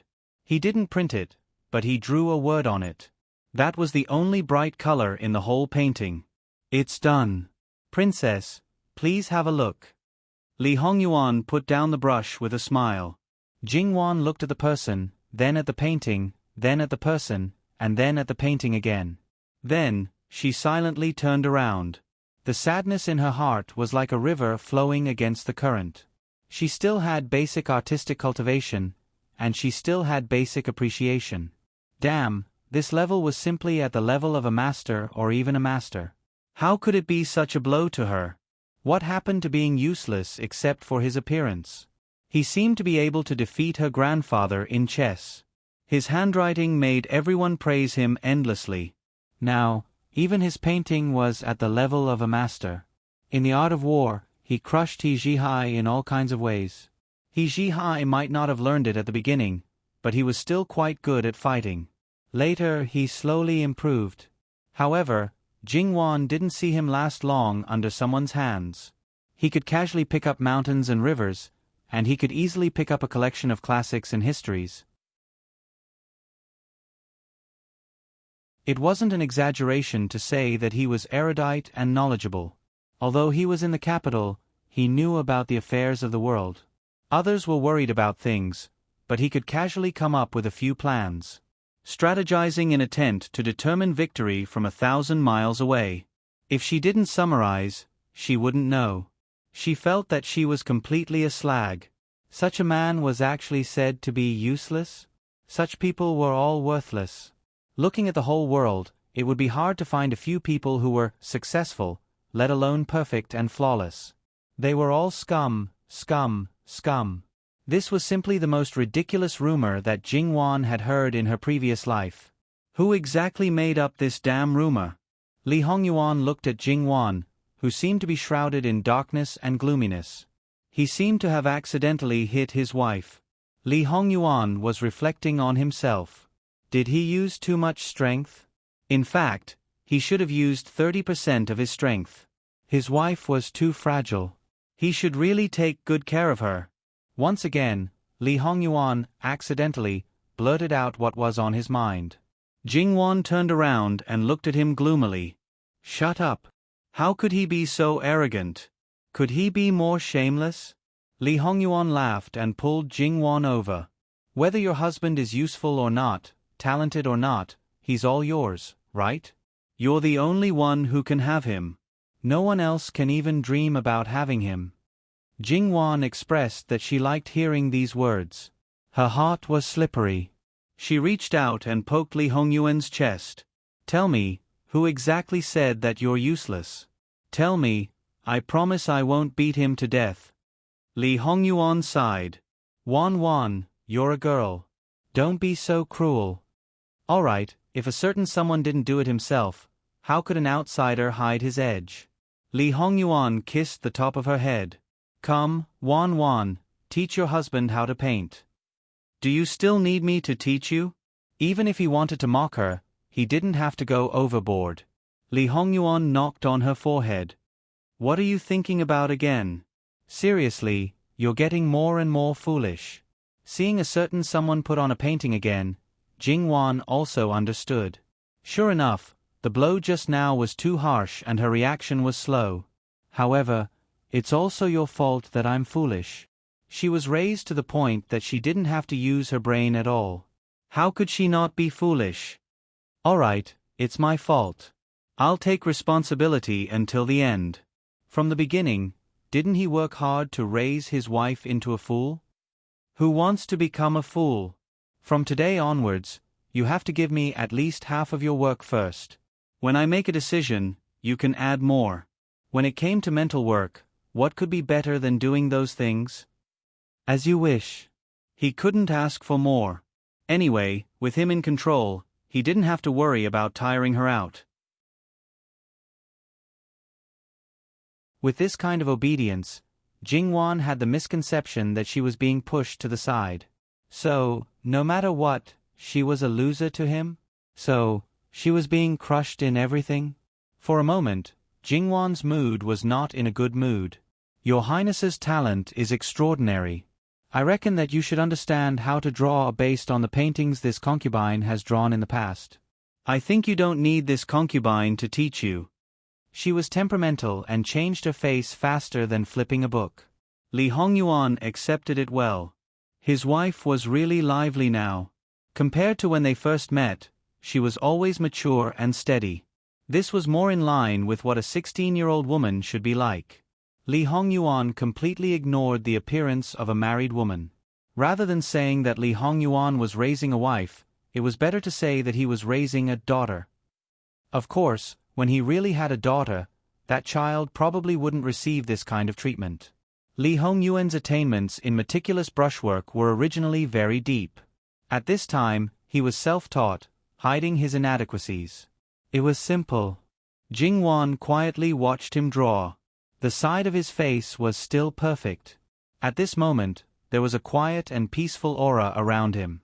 He was so beautiful that he didn't seem like a real person. Just looking at him like this, she gradually became entranced. And she didn't know when it started, but Jingwan began to reflect on herself in her heart. It seemed that she was really becoming more and more foolish. It was as if she could get angry or laugh at trivial matters. It seemed that after so many years in Qi and Fu, her younger self was not like this. Jingwan helplessly smiled and sighed softly. Li Hongyuan turned his head.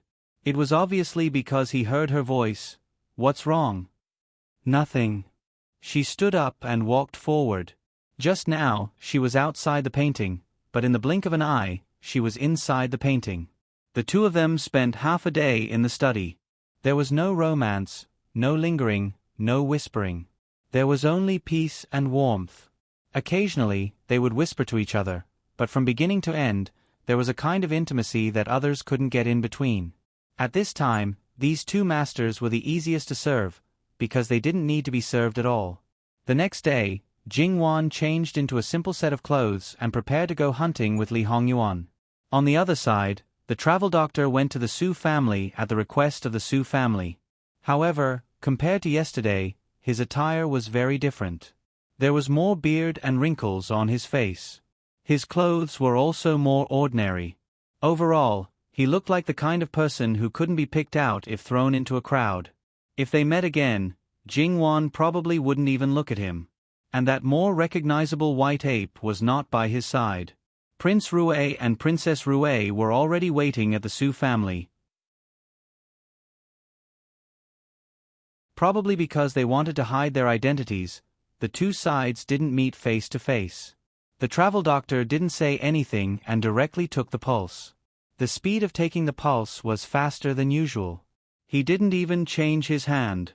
He inserted a needle and asked a few questions before giving a conclusion. Poison, sterilization powder. Other than sterilization powder, it doesn't affect the body. Under normal circumstances, there won't be any problems. Sterilization powder doesn't guarantee sterilization. If you're lucky, there's a very small chance of getting a child. If you have one, it's like heaven is only looking after you. If you have two, it's like heaven is looking after you for 10 lifetimes. With that, the travel doctor stood up decisively, picked up his medicine box, and prepared to leave. As expected, the travel doctor was definitely stopped. In reality, even if he was mentally prepared for such a result, Li Hongming's face was still terrifyingly dark. He didn't hide anymore and directly walked out. "Doctor, is what you said true?" The travel doctor didn't seem to be angry or have any emotions of being trapped. "Since you already believe it, why ask so much?" What kind of person was Li Hongming? To be treated with such disrespect by a mere traveling doctor, coupled with the fact that there was a problem with his body, he was naturally enraged. However, his last hope might lie with the other party. In the end, he suppressed his anger. "Doctor, is there a cure?" "There's no cure." The travel doctor had never been interested in such sinister things and wasn't interested in researching. After all, this kind of thing couldn't be touched by normal people. Even among the rich and powerful, there were only a few who could touch it. Hence, why bother? If he had the time, he might as well use it to help more people who really needed help. "Doctor, your favor is just to take someone's pulse? Isn't that too cheap?" Li Hongming couldn't control the expression on his face. The travel doctor was unmoved. "If it wasn't because it was troublesome, would you need this old man's help?" That's right, the truth was as such. However, Imperial Consort Su used this opportunity mostly because she wanted to solve the problem.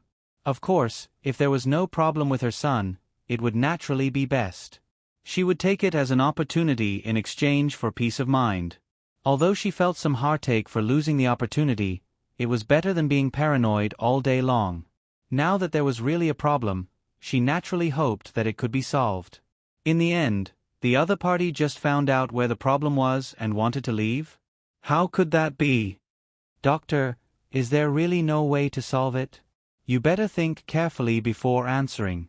Li Hongming's words already revealed a strong threat. Since that's the case, then this prince can only apologize. After all, you know that this matter is very important to this prince, and definitely can't let outsiders know about it. Hence, I have to trouble you, doctor. The moment Li Hongming finished speaking, the people blocking the way were no longer the Su family, but the guards that Li Hongming brought. However, doctor, don't worry. Even if you can't solve this prince's problem, this prince still thinks highly of your medical skills. Hence, if you stay in Prince Rui's residence, this prince will guarantee you a high position and wealth. You won't have to live in the open anymore. Even if doctor likes to study all kinds of herbs, this prince can satisfy you. Even if he was forcefully holding someone down, Li Hongming still habitually displayed a respectful attitude. The travel doctor, who had been indifferent since he came in, suddenly revealed a smile. Li Hongming didn't understand what was going on. Then, he felt his limbs go weak, and his eyelids became heavy. Before he completely lost consciousness, he seemed to hear the travel doctor's words, "Your Highness is really magnanimous. Forcing a doctor to do something against his will, and you still expect him to serve you? Aren't you afraid of throwing his life away? However, Your Highness isn't the first person to do this to this old man. Your Highness must remember this lesson in the future." After the travel doctor finished speaking, he looked at the people who had collapsed on the ground. He dusted his sleeves, picked up his medicine box, and left unhurriedly. Just as noble consort Su said, if this person didn't have means to protect himself, how could he allow others to determine the location of the meeting? It wasn't that noble consort Su didn't warn Li Hongming previously, but Li Hongming didn't take it seriously at all. He treated the travel doctor as someone like an imperial physician and underestimated his abilities. He also overestimated his position in these people's hearts. He thought that as a mere commoner, they definitely wouldn't dare to do anything to him, a prince of the imperial court. In the end, he failed miserably. The travel doctor swaggered out of the Su family just like that. Even if the servants saw him, they didn't dare to stop him. The travel doctor didn't use too much force. After he left for less than a quarter of an hour, the people in the room gradually woke up. Li Hongming's expression was terrifyingly gloomy. He was very clear that he was really careless this time. If the other party harbored evil intentions, then he would die without knowing why. Even if he suffered at the hands of Li Hongyuan, it wasn't as big as this. However, he didn't dare to make a big fuss about this matter. Not to mention that the other party's methods were unpredictable and had something on him, he naturally didn't find anything in the end. He didn't even find a similar person. In the end, Li Hongming left the Su residence with a gloomy face and entered the palace to see Imperial Consort Su. After receiving the final result, noble Consort Su's expression wasn't much better than Li Hongming's. At this moment, she truly felt that this was retribution, or rather, revenge. Why couldn't it be anything else but sterilization powder, sterilization powder? Did I ask you when you were poisoned? After all, there hadn't been any good news from Prince Rui's residence for more than a year. It wasn't a long time, but it wasn't a short time either. Therefore, any time could be when he was poisoned. It was basically impossible to find the culprit based on his own deductions. Li Hongming's face stiffened. "Mother, please forgive me." Noble consort Su restrained herself and didn't throw the teacup in her hand. What do you want mother to say about you? You were careless and didn't even know when you were poisoned. Now, you've lost your cool and didn't take my words to heart. You're like this. What kind of great undertaking are you trying to achieve? You're simply... Urchin's heirs are all gone. What's the point of scheming? It's better to... Shut up. Noble consort Su shouted sternly. Her suppressed anger completely exploded because of Prince Rui's anger. She almost smashed the teacup on Li Hongming's head. It's better to what? If we're not trying to achieve the throne, it's better for all of us to end our own lives now. In any case, we're all going to die in the end. Prince Rui's body swayed. He took a deep breath and barely managed to stabilize his mind. My apologies, mother. Aken didn't know what to do for a moment. Didn't that doctor also say that it's not that you can't have children? You're definitely someone favored by the heavens. In a few days, announce to the public that your wife is pregnant again. She's already been pregnant for more than a month. In 9 months, she'll definitely give birth to your eldest son. As for those absurd things you've done to women recently, stop them for this consort. Just do what you did in the past and what you did in the future. Sweep your tail clean. You know what the consequences will be if there's a slip-up in this matter. Prince Rue already understood his mother's intentions. She was faking her pregnancy, but he was still unwilling to accept it. Mother, Aken will work harder. Perhaps. Shut up. You've worked hard for so long, but have there been any results? Not only have there been none, but you're also in such a bad state. Were your imperial father and court officials blind back then? If you continue like this, your imperial father will be completely disappointed in you and the court officials supporting you will be disappointed. At that time, even if you give birth to a son, what can you do?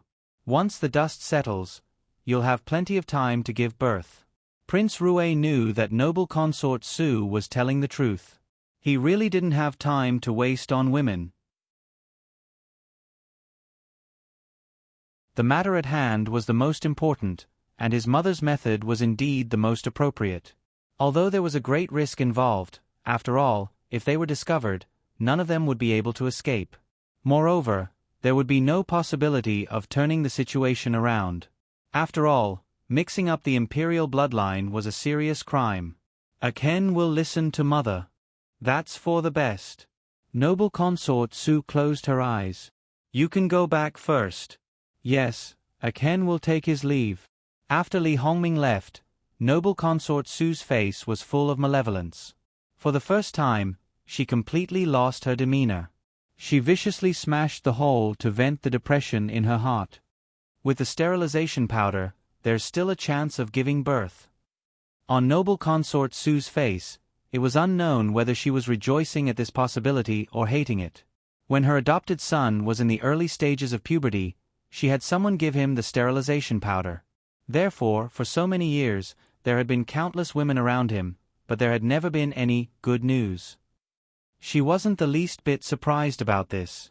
Her adopted son didn't want his son's mother to have a low status, so he didn't let those women give birth, which just happened to save a lot of trouble. In the end, she only found out today that the sterilization powder couldn't completely sterilize a child. No matter how low the probability was, it meant that her adopted son could have a child at any time. Then, what was the point of her doing so much? She treated her adopted son wholeheartedly. She completely believed that she treated him as her own, no different from her other two children. It had always been like this.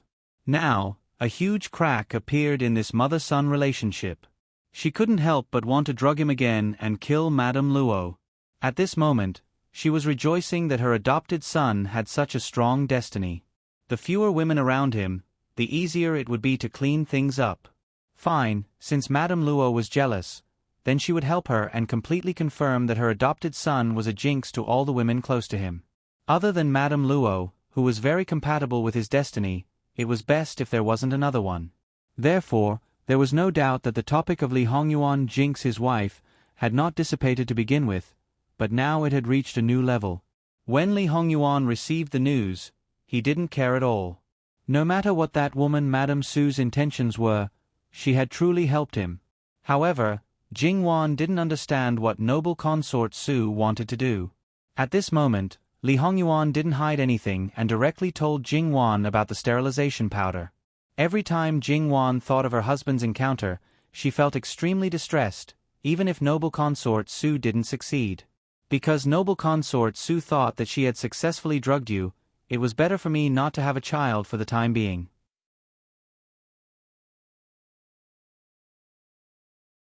Now, since she already knows that it's actually possible for her to be pregnant, is it possible that she will do something crazy? Something crazy? I'll make her really crazy. Li Hongyuan heavily dropped the chess piece in his hand. In this life, Madame Su indeed didn't succeed because he knew, so he avoided it. However, in his previous life, he was indeed poisoned with the sterilization powder. Although it wasn't complete sterilization, it was close. The only possibility was indeed infinitely close to zero. When he learned about this from Madame Su, he never thought that he would have an heir. However, in the end, he had a son, and it was the woman he loved who gave birth to him. Sometimes, he felt that he was indeed favored by the heavens. After all, they had only been in love once. However, it just so happened that the heavens took her away. Li Hongyuan looked at Jingwan. Because of the sterilization powder, it once again evoked deep dark memories in his heart.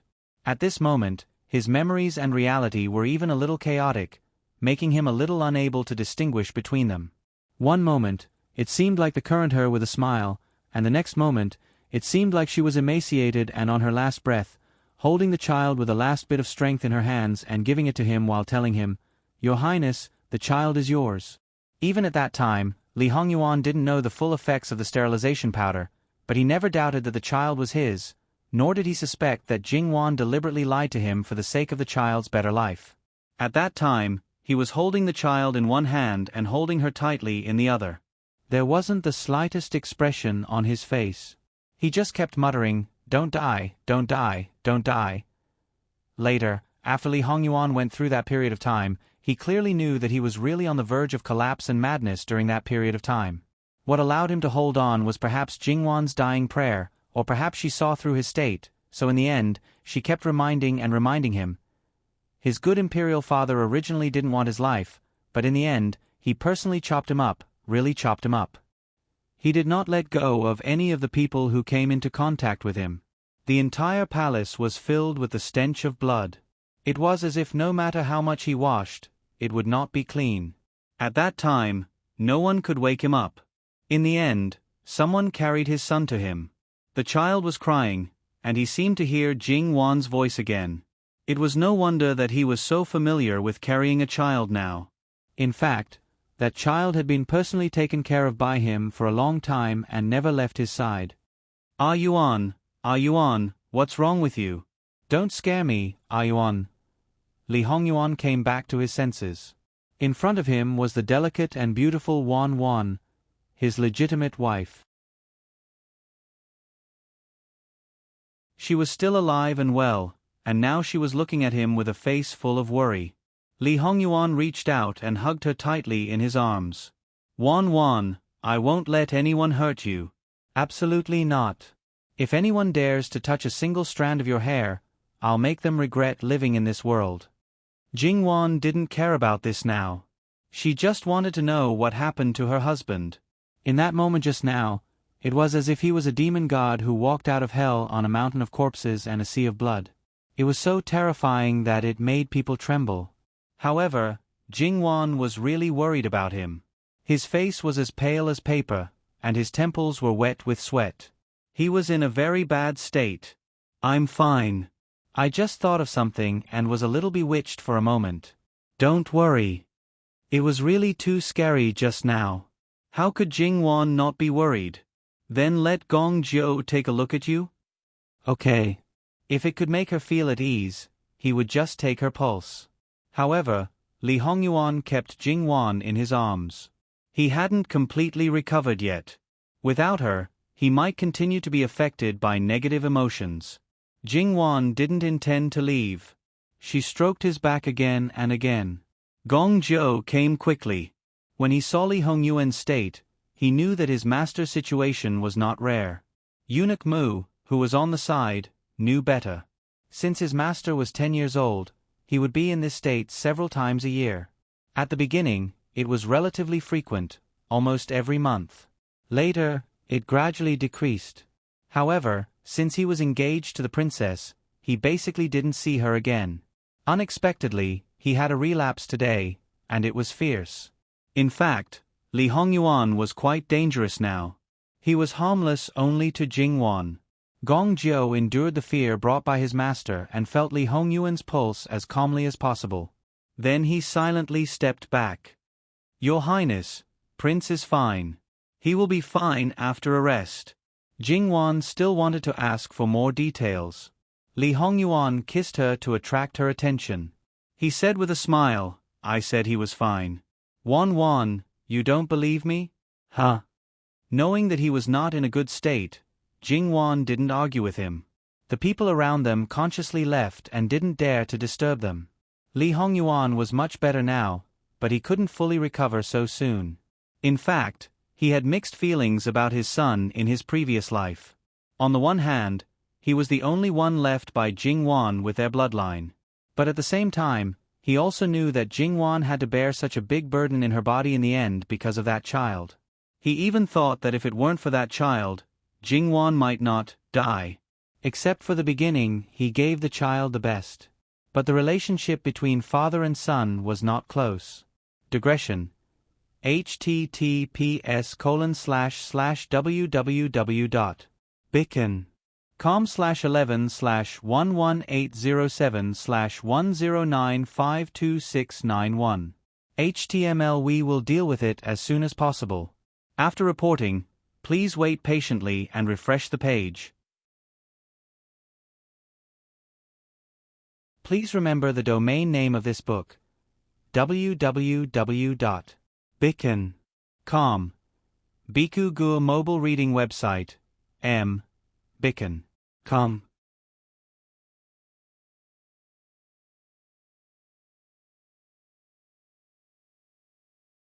Chapter 469. Li Hongyuan was a complete tyrant in his previous life, and this was not without reason. In fact, Jingwan's death was a huge blow to him. It could be said that he had a mental problem at one point, but he did not realize it himself. At the worst time, he was in power, and his murderous nature worsened.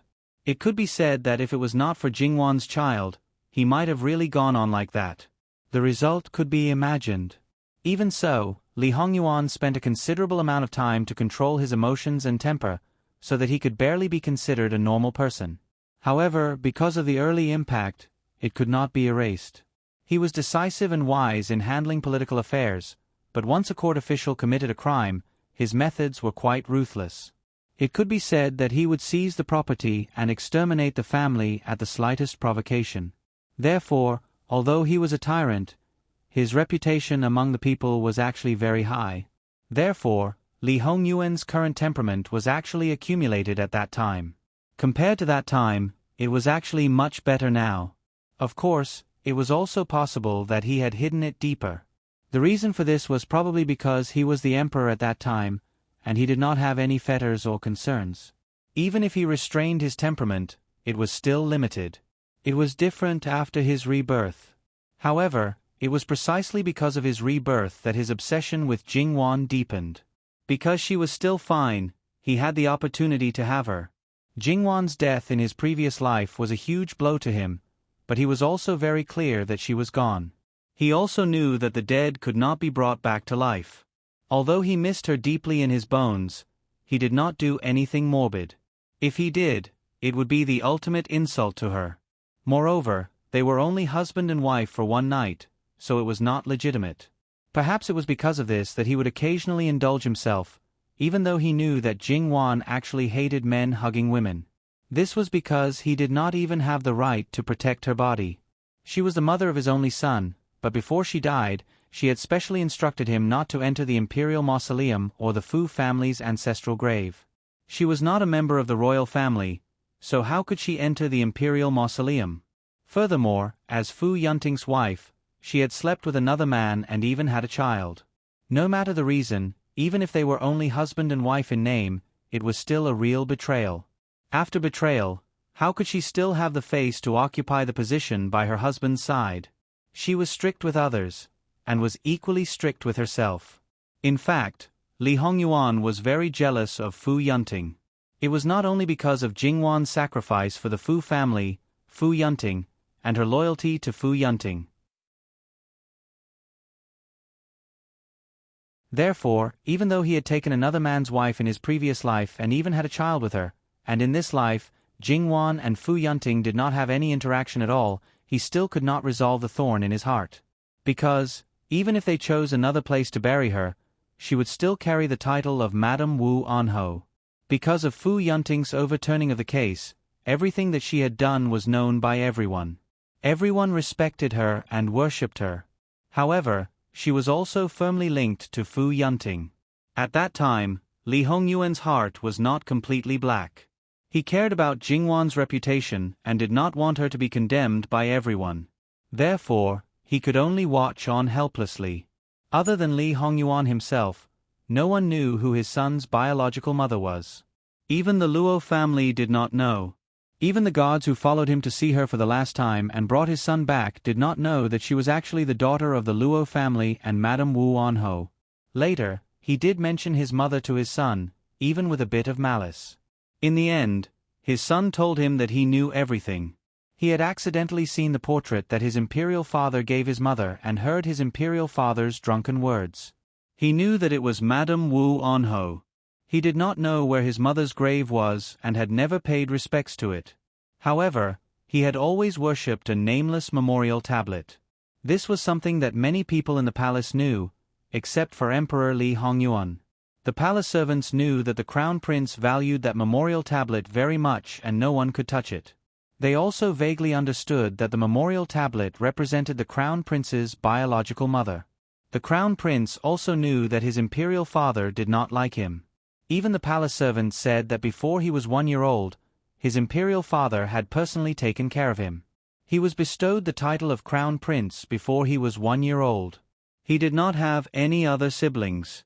He had many knowledgeable teachers. He enjoyed the best of everything in the world. At that time, Li Hongyuan was unusually silent. He did not like his son and was not close to him. However, he never guarded against him. Otherwise, he would not have let him see his drunken state. His son was not even 10 years old, but he was as steady as a small adult. He enjoyed the best of everything, but he did not become arrogant. He had been taught well. He was outstanding, considerate, and outstanding. "You are like your mother," Li Hongyuan said. The crown prince gave a rare shy smile. They all said that she was very good. He knew that the world did not tolerate his parents' relationship. However, he did not feel ashamed of his mother. On the contrary, he had heard a lot about his mother. He yearned for her and admired her. He wondered what it would be like if she were still alive. She was very good. Then, Li Hongyuan told him the location of Jingwan's grave.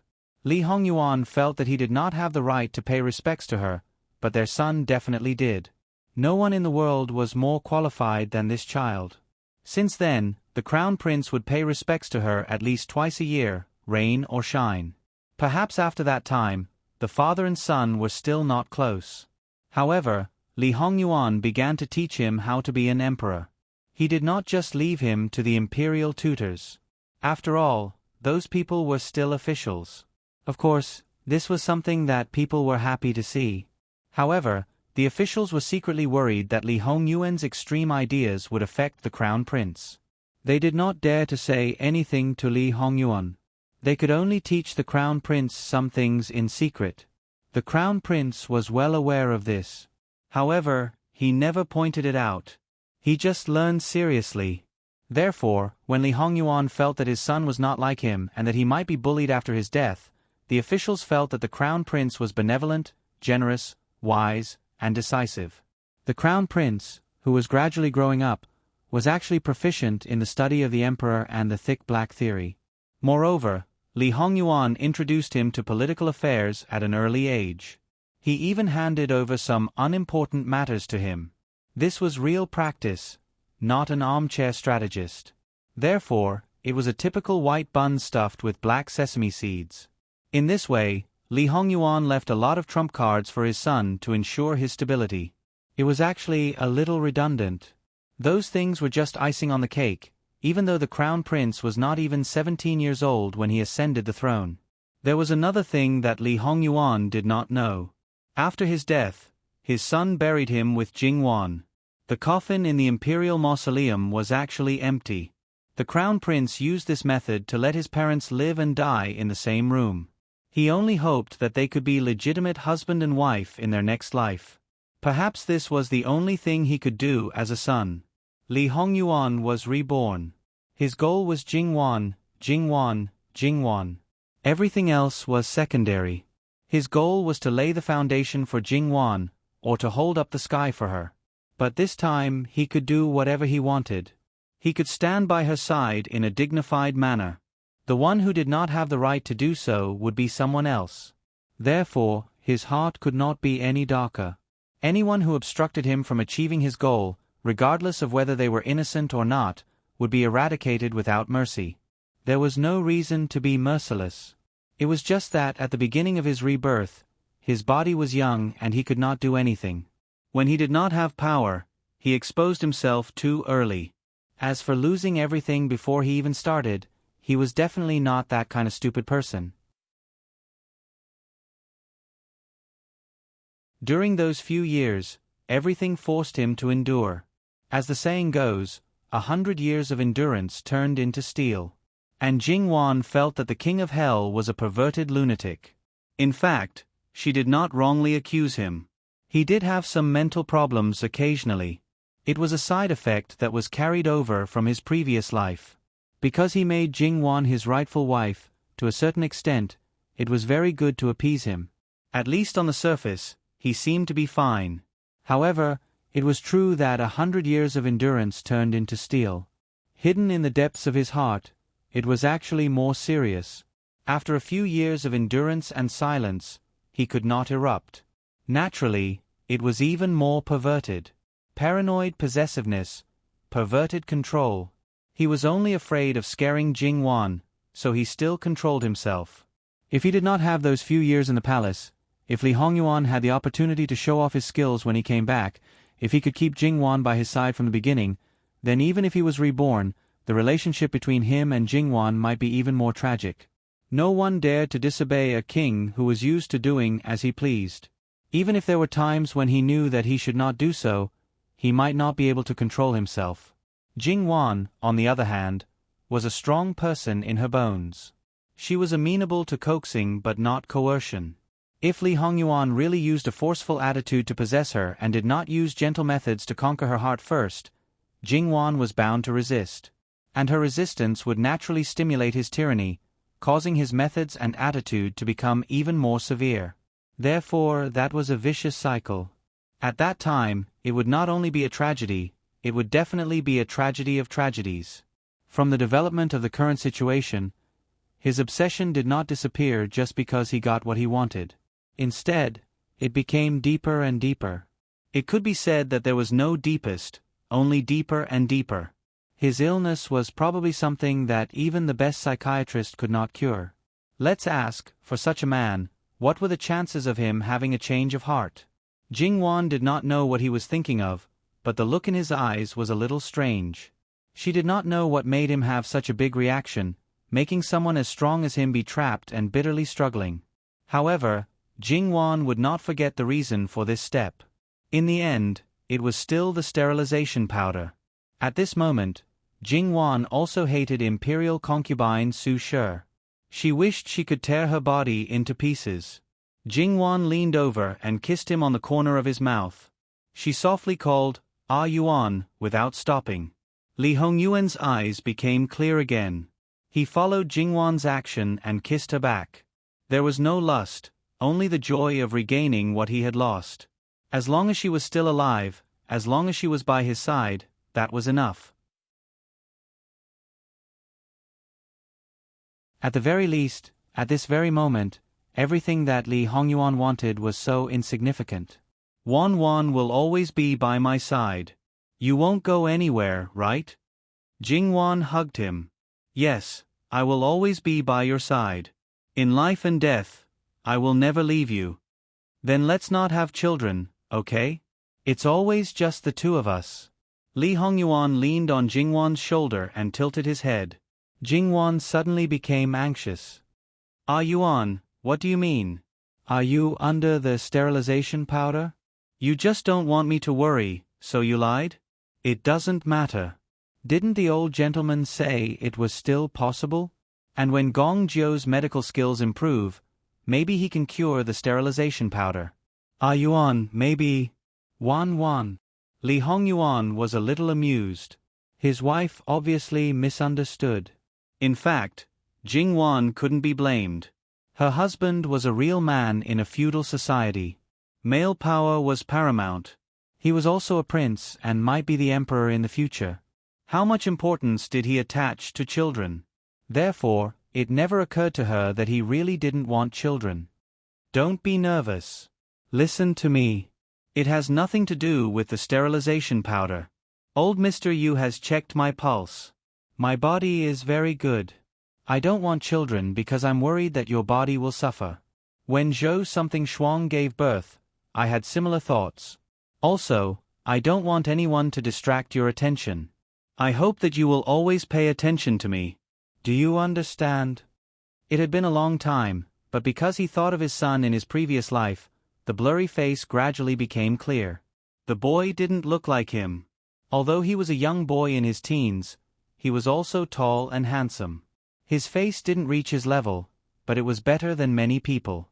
However, in terms of details, he was more like Jingwan. Especially when he smiled, it gave people a very warm feeling. However, Li Hongyuan didn't have the hobby of finding the shadow of his beloved from his son. Therefore, it was pure nonsense to love the house and its crow like his father. He didn't like this son. He still didn't like it. However, Li Hongyuan felt that if he saw the boy, Wan Wan might like him very much. After all, from Wan Wan's attitude towards the younger brothers and sisters, nephews and nieces of the Luo family, he knew that she actually liked children, let alone her own flesh and blood. It was said that this woman didn't have much of her mind on her husband after giving birth to a child. He couldn't bear it when he thought about it. Jingwan didn't know whether to laugh or cry. This man really didn't know what to say about him. The child hadn't even been born yet, and he was already jealous? Perhaps she really shouldn't treat him like the current men, at least no one treated him like this. You can't have no children, especially when you're preparing to sit in that position. Jingwan said matter-of-factly, without children, everything you do now will be taken advantage of by others, perhaps your enemies. In her previous life, creating a rich family business, regardless of whether there were descendants or not, could be done for charity and help those in need. However, it was different now. It was about the family and the clan. No matter how rich the family business was, if there was no heir, it would be divided by the so-called clan members. It was a matter of course. And the more power one had, the more they would own. Those who really needed it wouldn't even get a copper, let alone unrelated people with a different surname. Everything that one had worked so hard for would fall into the hands of the enemy in the end. That was the most tragic. Yuan, children are the continuation of our lives and the best proof of our love for each other. If you don't like children in front of you, why don't we send them away? Thinking about it this way, this was simply a typical case of giving birth to a child but not raising one. The child hadn't even been born yet, and he was already thinking about being a scumbag father and a scumbag mother? This was clearly the kind of person she didn't like. However, someone was too possessive. What should she do? Could it be that he really didn't want children? If nothing else, her grandmother would scold her to death. It doesn't seem very good. The child will definitely be sad. Wan Wan, you are now thinking about this. How can I look forward to the arrival of a child? Although these words were said very softly, Jingwan didn't feel relaxed at all. She really wondered what would happen if the child in the future stuck to her. That was not his child, but his enemy. Yuan, let's not talk about this first. Anyway, the current situation is really not suitable for children. When everything is settled, let nature take its course, okay? She hurriedly stopped this increasingly dangerous topic. Jingwan was really afraid that she would agitate him, who was obviously not in the right mood now, and then he would make the final decision and refuse the arrival of children. Li Hongyuan was silent for a moment and nodded his head indifferently. Jingwan turned her body and knelt behind Li Hongyuan. She reached out and gently rubbed his temples. Li Hongyuan closed his eyes and tried to suppress the negative emotions in the bottom of his heart. Jingwan vaguely felt it. While rubbing his temples, she whispered to him to attract his attention. In fact, Jingwan's method did play a big role. Although Li Hongyuan rarely answered, he had been listening carefully. After all, the living her covered up the dead her. When he opened his eyes again, Jingwan smiled softly. He had recovered. Li Hongyuan held Jingwan's hand and pulled her in front of him. He didn't do anything else but just held her in his arms. It gave people a kind of illusion of peace. During the time when the two were together, no one came to disturb them. Even the maids didn't change the tea. "Ah Yuan, let's go horse racing at the horse farm?" Jingwan was suspicious of him and smiled. "Horse racing? Do you want to race with me or ride with me? Didn't you say that the horse farm has been built long ago? But you have to check it yourself." "Check it yourself? Wan wants to go personally?" Li Hongyuan raised his eyebrows. "Ah Yuan's equestrian skills are there. Of course, you should go and I'll just watch. As long as a Yuan feels that it's not bad, then it's qualified, right? When it's confirmed that it's qualified, let's hold a horse riding competition. And let's hold it after your birthday. What do you think, Ah Yuan?" "Okay." There was nothing wrong with what his wife said. However, if he really wanted to hold a horse riding competition, then he had to make preparations. It couldn't be delayed for too long. After mid-April, the northwest border would be in a state of emergency. Compared to the war in the northeast, it was the difference between a main course and an appetizer. In his previous life, the destruction of Wu Anho and the tragedy of Jingwan all began at this time. However, when they talked about this, Li Hongyuan became gloomy again. After Jingwan's 16th birthday, it seemed that she should have married Fu Yunting. However, Fu Yunting's uncle, the current Wu Anho, died at this time. Jingwan married Wu Anho during the mourning period. They could have used this as an excuse to delay the marriage. Why didn't the Luo family do so? Li Hongyuan never thought that the old Fox Luo family was doing this out of righteousness. Moreover, Madame Luo loved Jingwan so much. How could she bear to do this? Although Luo Peishan wasn't the Minister of Personnel, he was still the Minister of Rights. It wasn't impossible for him to stop the marriage. However, even though Wu Anho was still paralyzed, he was living well. He was even better than a few years ago. Fu Yunting, who had married 2 years ago, had a son who was almost 1 year old. He had people pay attention to Wu Anho, but they didn't find anything wrong. Li Hongyuan suspected that because things were different, some things might not happen again. If that was the case, then he probably wouldn't be able to find the reason why Jingwan was forced to marry. However, the reason why his old man was so determined to destroy Wu Anho and didn't hesitate to sacrifice the lives of more than 200,000 soldiers was definitely something that could be found. If it wasn't for these 200,000 soldiers and the tens of thousands of soldiers in the northeast, he wouldn't have been in such a sorry state when he first started the war with the other countries in his previous life. Some people always had to pay the price for the things they did. What are you thinking about now? Jingwan was helpless. You're a man. Can't you be a little more open-minded? Why are you always dwelling on the past? If you continue like this, I'm going to get jealous and angry. However, Jingwan knew that something that he couldn't forget was definitely not a small matter. It should be something that no one could easily let go of. However, Jingwan didn't know the full story and didn't know how to comfort him. She could only say this. We agreed to ride horses. If you continue to be absent-minded, I really won't let you go. Do you hear me? Jingwan reached out and gently tugged on his ear. I hear you.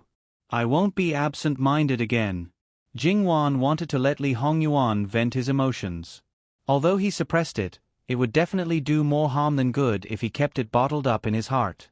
Li Hongyuan obviously understood Jingwan's intentions and naturally accepted it.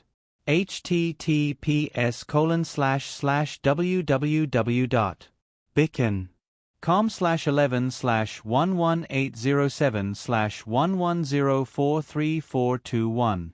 HTML. Please click here to report an error. Registration is not required. We will deal with it as soon as possible. After reporting, please wait patiently and refresh the page. Please remember the domain name of this book. www.bicken.com. Bicken.com mobile edition website. Bicken.com.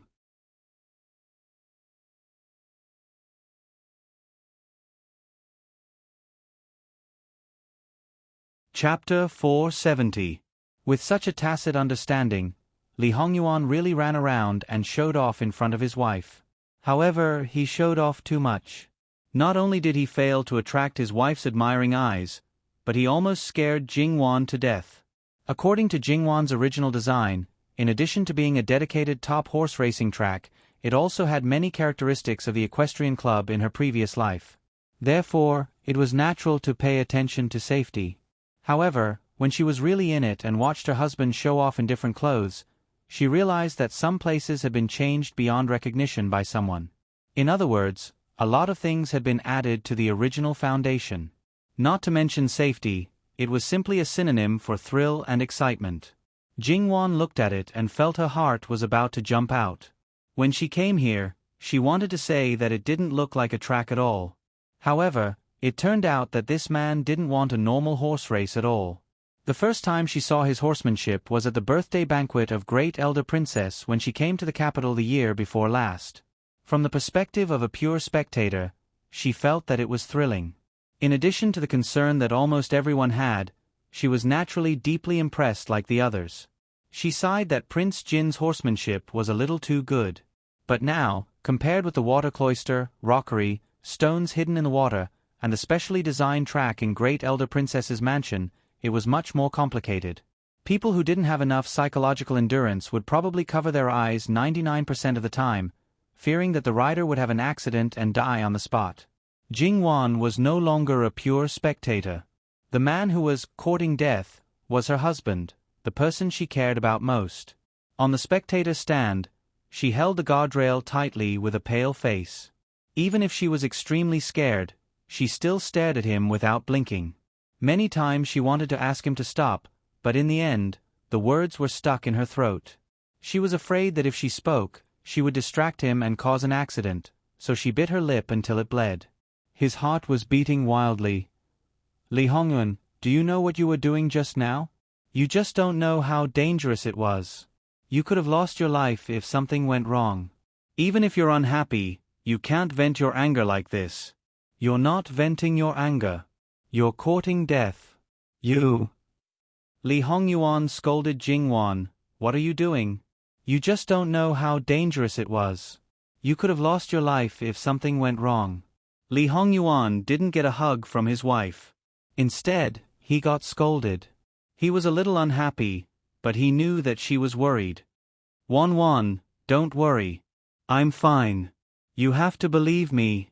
When something happens, it'll be too late. Jingwan roared, believe you? Can I believe a horse?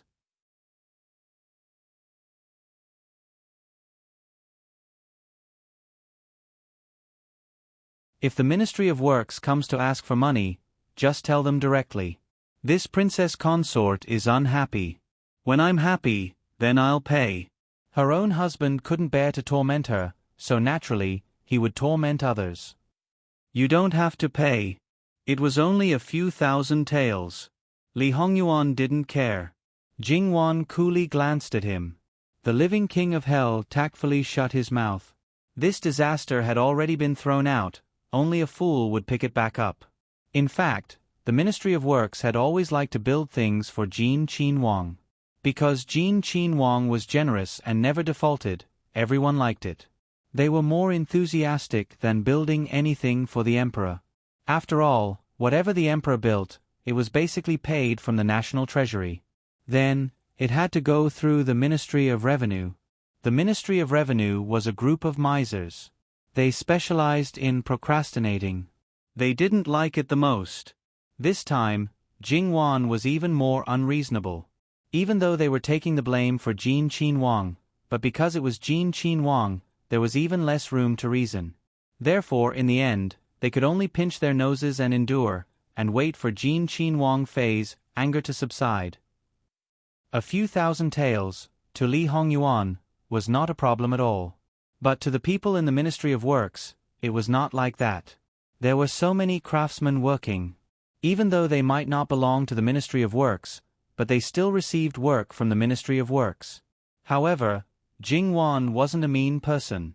She wasn't the kind of person who only saw money as a number. She knew suffering. Therefore, this money, even if it was delayed, it wouldn't be delayed for too long. Everyone was well aware of this matter. So to say, when the people in the Ministry of Works found out later, perhaps they would be a little anxious at the beginning. When they recovered, it would be fine. However, they would probably still smile helplessly. Whatever Jin Qinhuang said, they could only do as he said. Jin Qinhuang himself sought death. Jin Qinhuang Fei was angry, but she wanted them. What was this called? Of course, this was a story for later. Let's not talk about it for now. Li Hongyuan pulled Jingwan and gently held her wrist. Do you want to go for a ride? He casually patted his beloved horse. The horse farm is bigger than what you think. If you just walk, it would probably be a little tiring. Jingwan glanced at the BMW that just led its owner around recklessly. This horse seemed to know that its previous mistress was angry because of it. It rubbed against Jingwan's arm in a fawning manner. As a result, before Jingwan could do anything, Li Hongyuan slapped it. My wife, don't rub against me. Jingwan was very speechless. In the end, was it more likely that he was randomly eating vinegar, or did he make the first move to gain the upper hand by teaching his beloved horse a lesson, so that she wouldn't continue to vent her anger on the horse? However, Jingwan originally didn't want to ride a horse. A certain someone gave her too much of a shock. She clearly didn't do anything, but faintly felt her legs go soft. It was like after seeing something, the person involved didn't do anything, but the bystanders were infected with a psychological shadow. In fact, this kind of thing was very normal.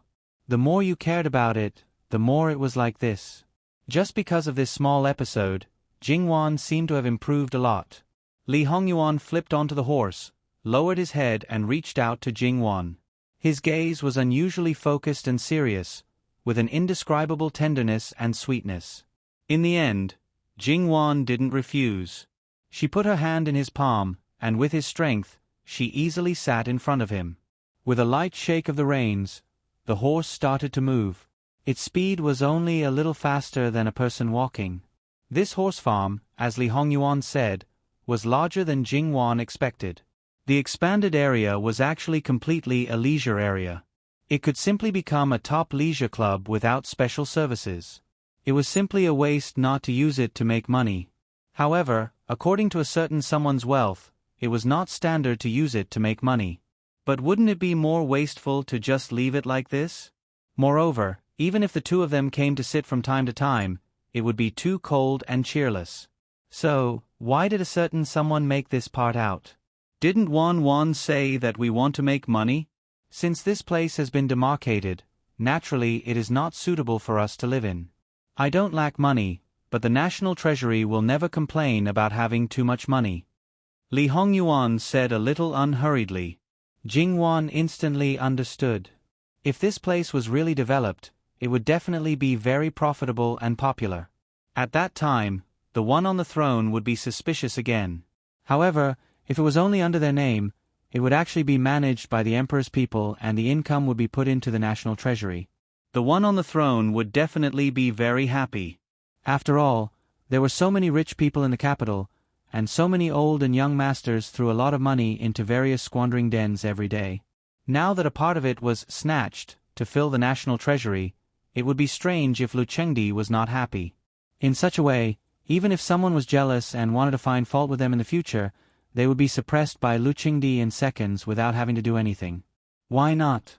They only needed to take a small part of the labor fee. It was not excessive at all, was it? The national treasury would not complain about having too much money, and their private pockets would not. Unknowingly, they had already walked through many places, and at the same time, Jingwan did not know, the horse's speed had already increased. Although it was not as fast as lightning, it was enough to make something fly. After running 2 laps on the racing track, the shadow in Jingwan's heart that had not yet formed had disappeared without a trace. Originally, I wanted to take you to the precious beast's garden to take a look, but it's already late today. We'll go another day. And Jingwan leaned on him and lazily responded. On the jolting horse, behind her was a warm chest, by her ear was a soft whisper, and then there was a gentle breeze. This kind of feeling was really so comfortable that it made people want to stay in this moment for a long time.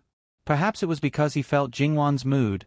Li Hongyuan could not help but slow down, and leisurely drove the BMW towards the villa. Jingwan felt comfortable, and he did not feel bad.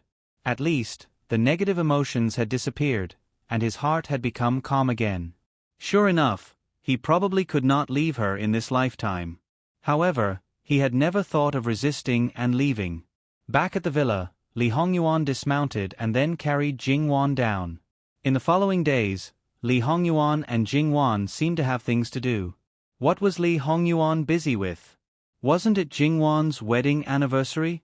Of course, he was busy with this. After all, his EQ was still good. He also knew that this kind of thing could not be completely ignored. Although it was impossible for him to do everything by himself because of his identity, if he gave orders to everything as soon as he opened his mouth, Wan would know that she would be angry, and he himself did not want to be like this. He felt that Wan seemed to care a lot. After that, Li Hongyuan also felt that this kind of day was indeed very important. Although he did not know what to do, he followed his heart and did something that he wanted to do. As for what Jingwan was busy with, Li Hongyuan was not too sure. She seemed to be fiddling with the clothes. She also specially called the musicians from the Wang mansion and specially arranged a place with many dressing mirrors. When Li Hongyuan asked, Jingwan always smiled and avoided the question, "You will know when the time comes." Li Hongyuan did not miss the faint shyness on Jingwan's face. It could be seen that this matter was worth looking forward to. Li Hongyuan chuckled and did not ask any more. His wife had to prepare a surprise. What Jingwan wanted to do was indeed a little shameful, but since she had made up her mind, of course she had to prepare well. The Shaanxi festival on the 3rd of March was also known as Daughter's Day. Of course, those who would participate in this festival would not only be those girls. Last year, because of Jin Qinhuang's wedding, the entire capital's top-ranked girls and gongzi, scholars and refined guests, naturally did not participate in any activities. This year, what they wanted to do had nothing to do with Jingwan. Since waking up in the morning, Jingwan's entire person was in a state of slight excitement. It was clear that she was looking forward to today. Don't look at how Li Hongyuan was actually an old man based on his actual age. Regarding this kind of matter, he was actually a little apprehensive, afraid that he would not be able to win his wife's favor. But seeing Jingwan's state, he suddenly calmed down. https://www.bicken.com/11/11807/11043422 HTML chapter error. Click here to report. Registration is not required. We will deal with it as soon as possible. After reporting, please wait patiently and refresh the page. Please remember the domain name of this book: www.bicken.com. Bicken. Com Mobile Edition Reading Website. Bicken.com.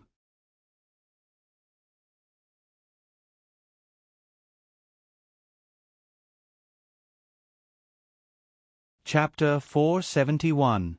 In Jingwan's excitement and Li Hongyuan's indifference, it was time to exercise and eat breakfast. Seeing Li Hongyuan like this, Jingwan felt a little indignant. She wanted to reach out and pinch his face. She felt that she was very silly. It was their wedding anniversary. Was this a personal matter? However, a certain someone still had a doting expression on his face.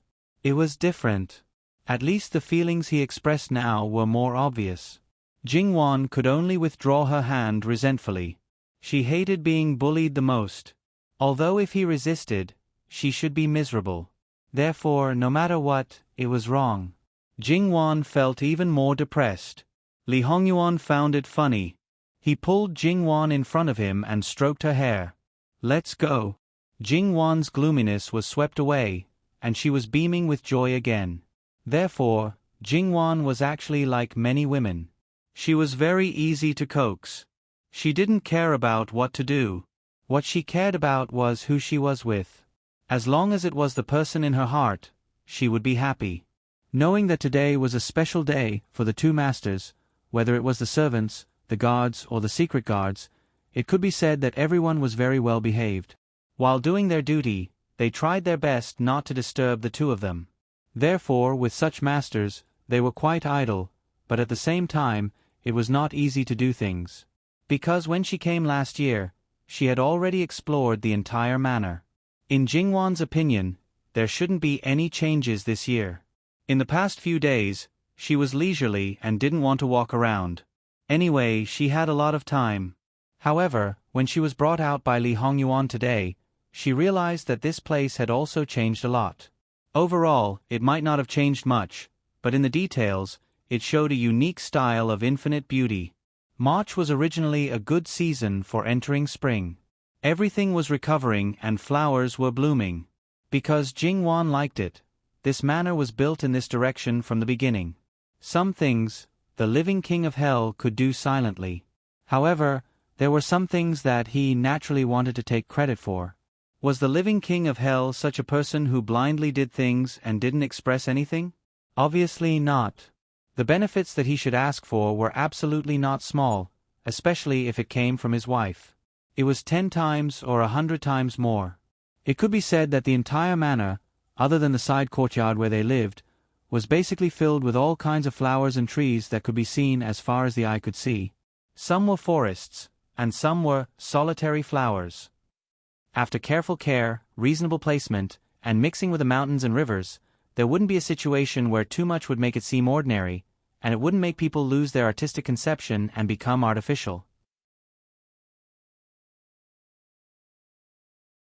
With Li Hongyuan holding her hand as they strolled, her mood was so good that she could fly.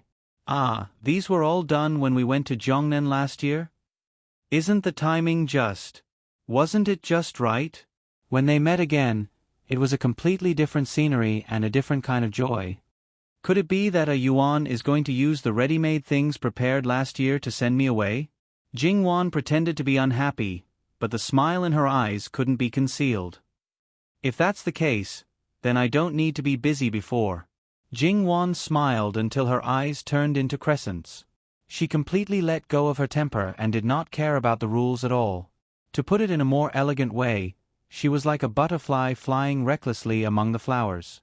Hundreds of flowers bloomed for her, as if waiting for her blessing. Li Hongyuan followed behind unhurriedly. Hundreds of flowers were the most beautiful scenery in her eyes, and she was the only beautiful scenery in his eyes. Then, Jingwan finally found something different. On a certain cluster of flowers, there was a small box the size of a palm. Jingwan's eyes flashed slightly. She picked up the box and looked back at Li Hongyuan. Seeing Li Hongyuan smile, she was sure that this was part of March 3rd. Jingwan opened it with some expectations. The things inside were somewhat beyond Jingwan's expectations. Although she was sure that it wouldn't be ordinary gold and silver jewelry, she was still surprised. There were 2 little people holding hands. They were carved out of superior mutton fat jade, but the details were decorated with other items, such as eyes, mouth, and small belly bands on their bodies. Yes, the 2 dolls were estimated to be about 1 year old. Jingwan gently covered her mouth, because she could see from the facial features of the dolls that it was clearly her and her husband. Although it was certainly impossible to be exactly the same because it was a small doll, the details were still very obvious. The craftsmanship was quite exquisite and lifelike. Jingwan couldn't put it down. The more she looked at it, the more she liked it. However, Ah Yuan, you are very thick-skinned. You are several years older than me, and you have the nerve to let people carve such dolls. Li Hongyuan stepped forward and the back of his fingers brushed across Jingwan's face. Because I know I can't, so I use this way to grow up with Wan and grow old hand in hand. Jingwan's heart seemed to be fiercely squeezed. Her eyes were a little red, but her heart was filled with honey. Together? How many dolls like this did a Yuan prepare? Li Hongyuan's thumb brushed the corner of Jingwan's eyes, wiping away the faint tears. Wan needs to find them by herself and see if she can find all of them. If she can find them, there will be a reward. If she can't find them, she will be punished. For such a gift, She had to find all of them, even if she had to dig 3 feet into the ground. However, how could it be buried underground? From the position of the first box, it could be seen that the place where the gifts were placed was not hidden.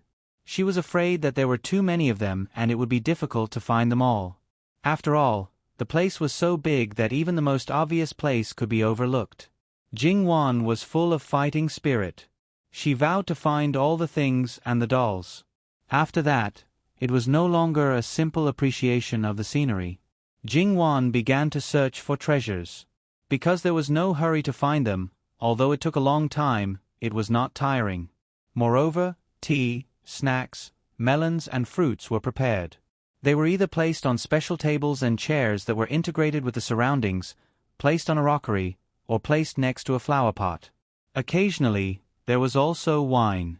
In short, they were quite well prepared. Jingwan found the boxes one by one. The sizes of the boxes were the same. The places where these boxes were placed could be among the flowers, on the grass, hanging on the branches of the flowers, or even next to the prepared food. There was indeed no secret place. The shapes of the dolls also began to change. The postures were different, but without exception, it was the two of them. They were very close. From infancy to children to teenagers, and then to marriage.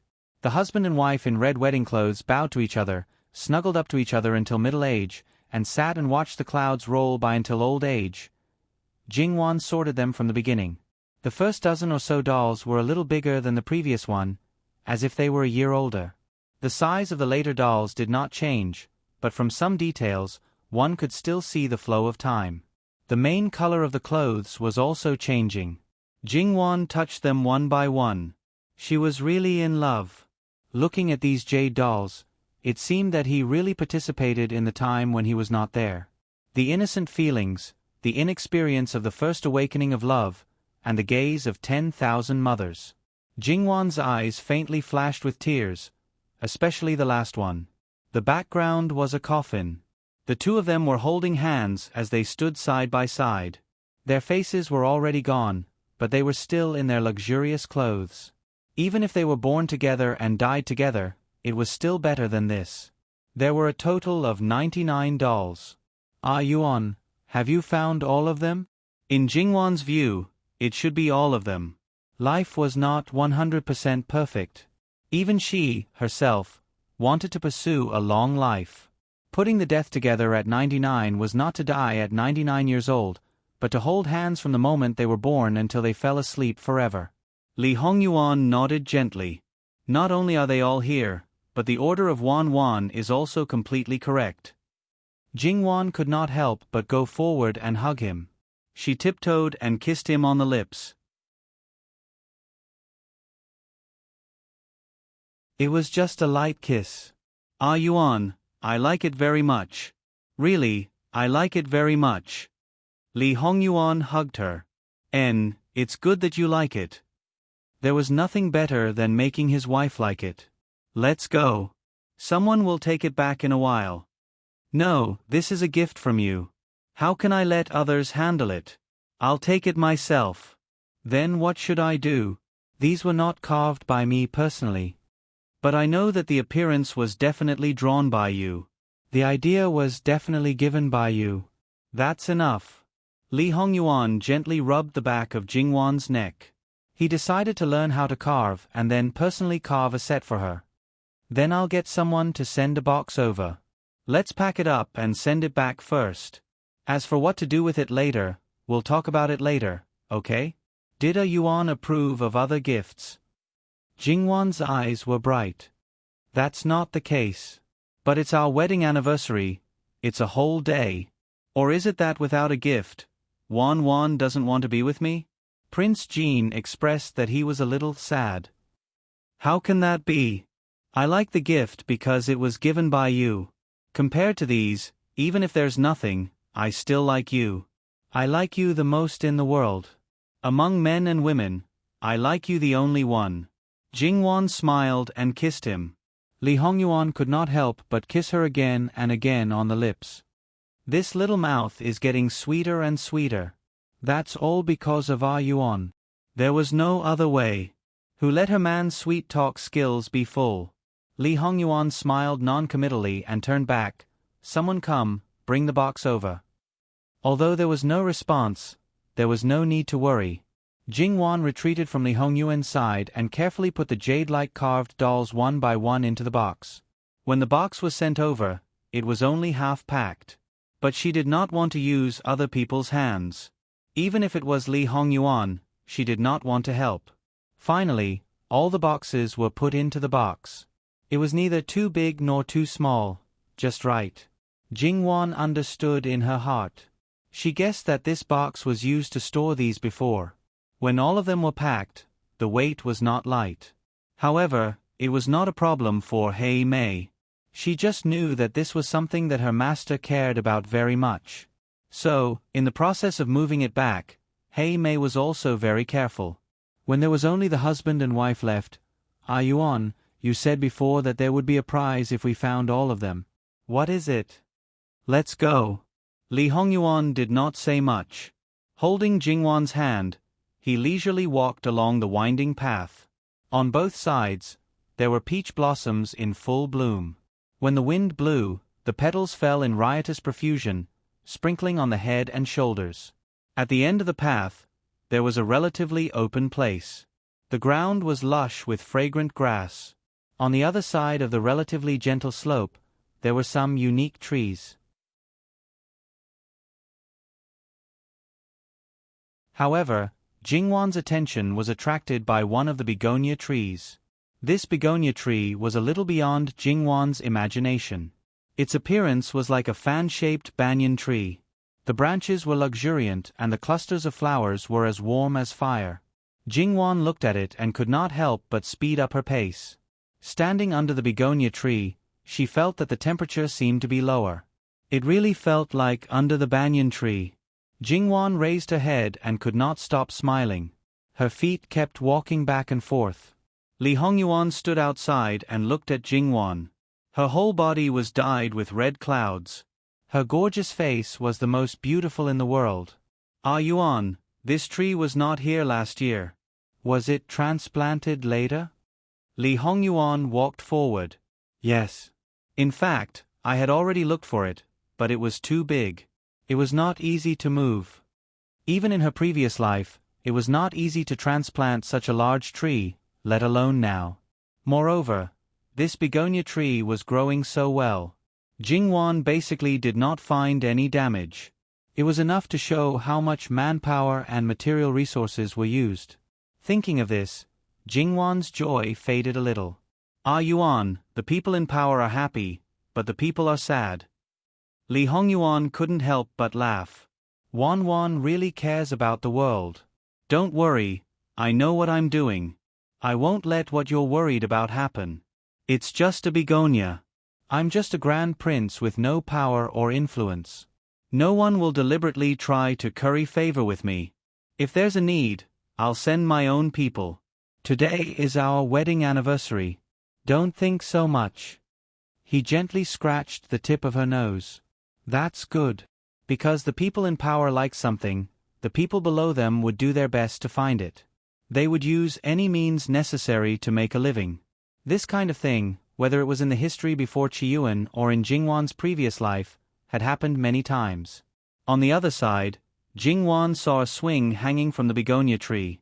It was decorated with all kinds of flowers.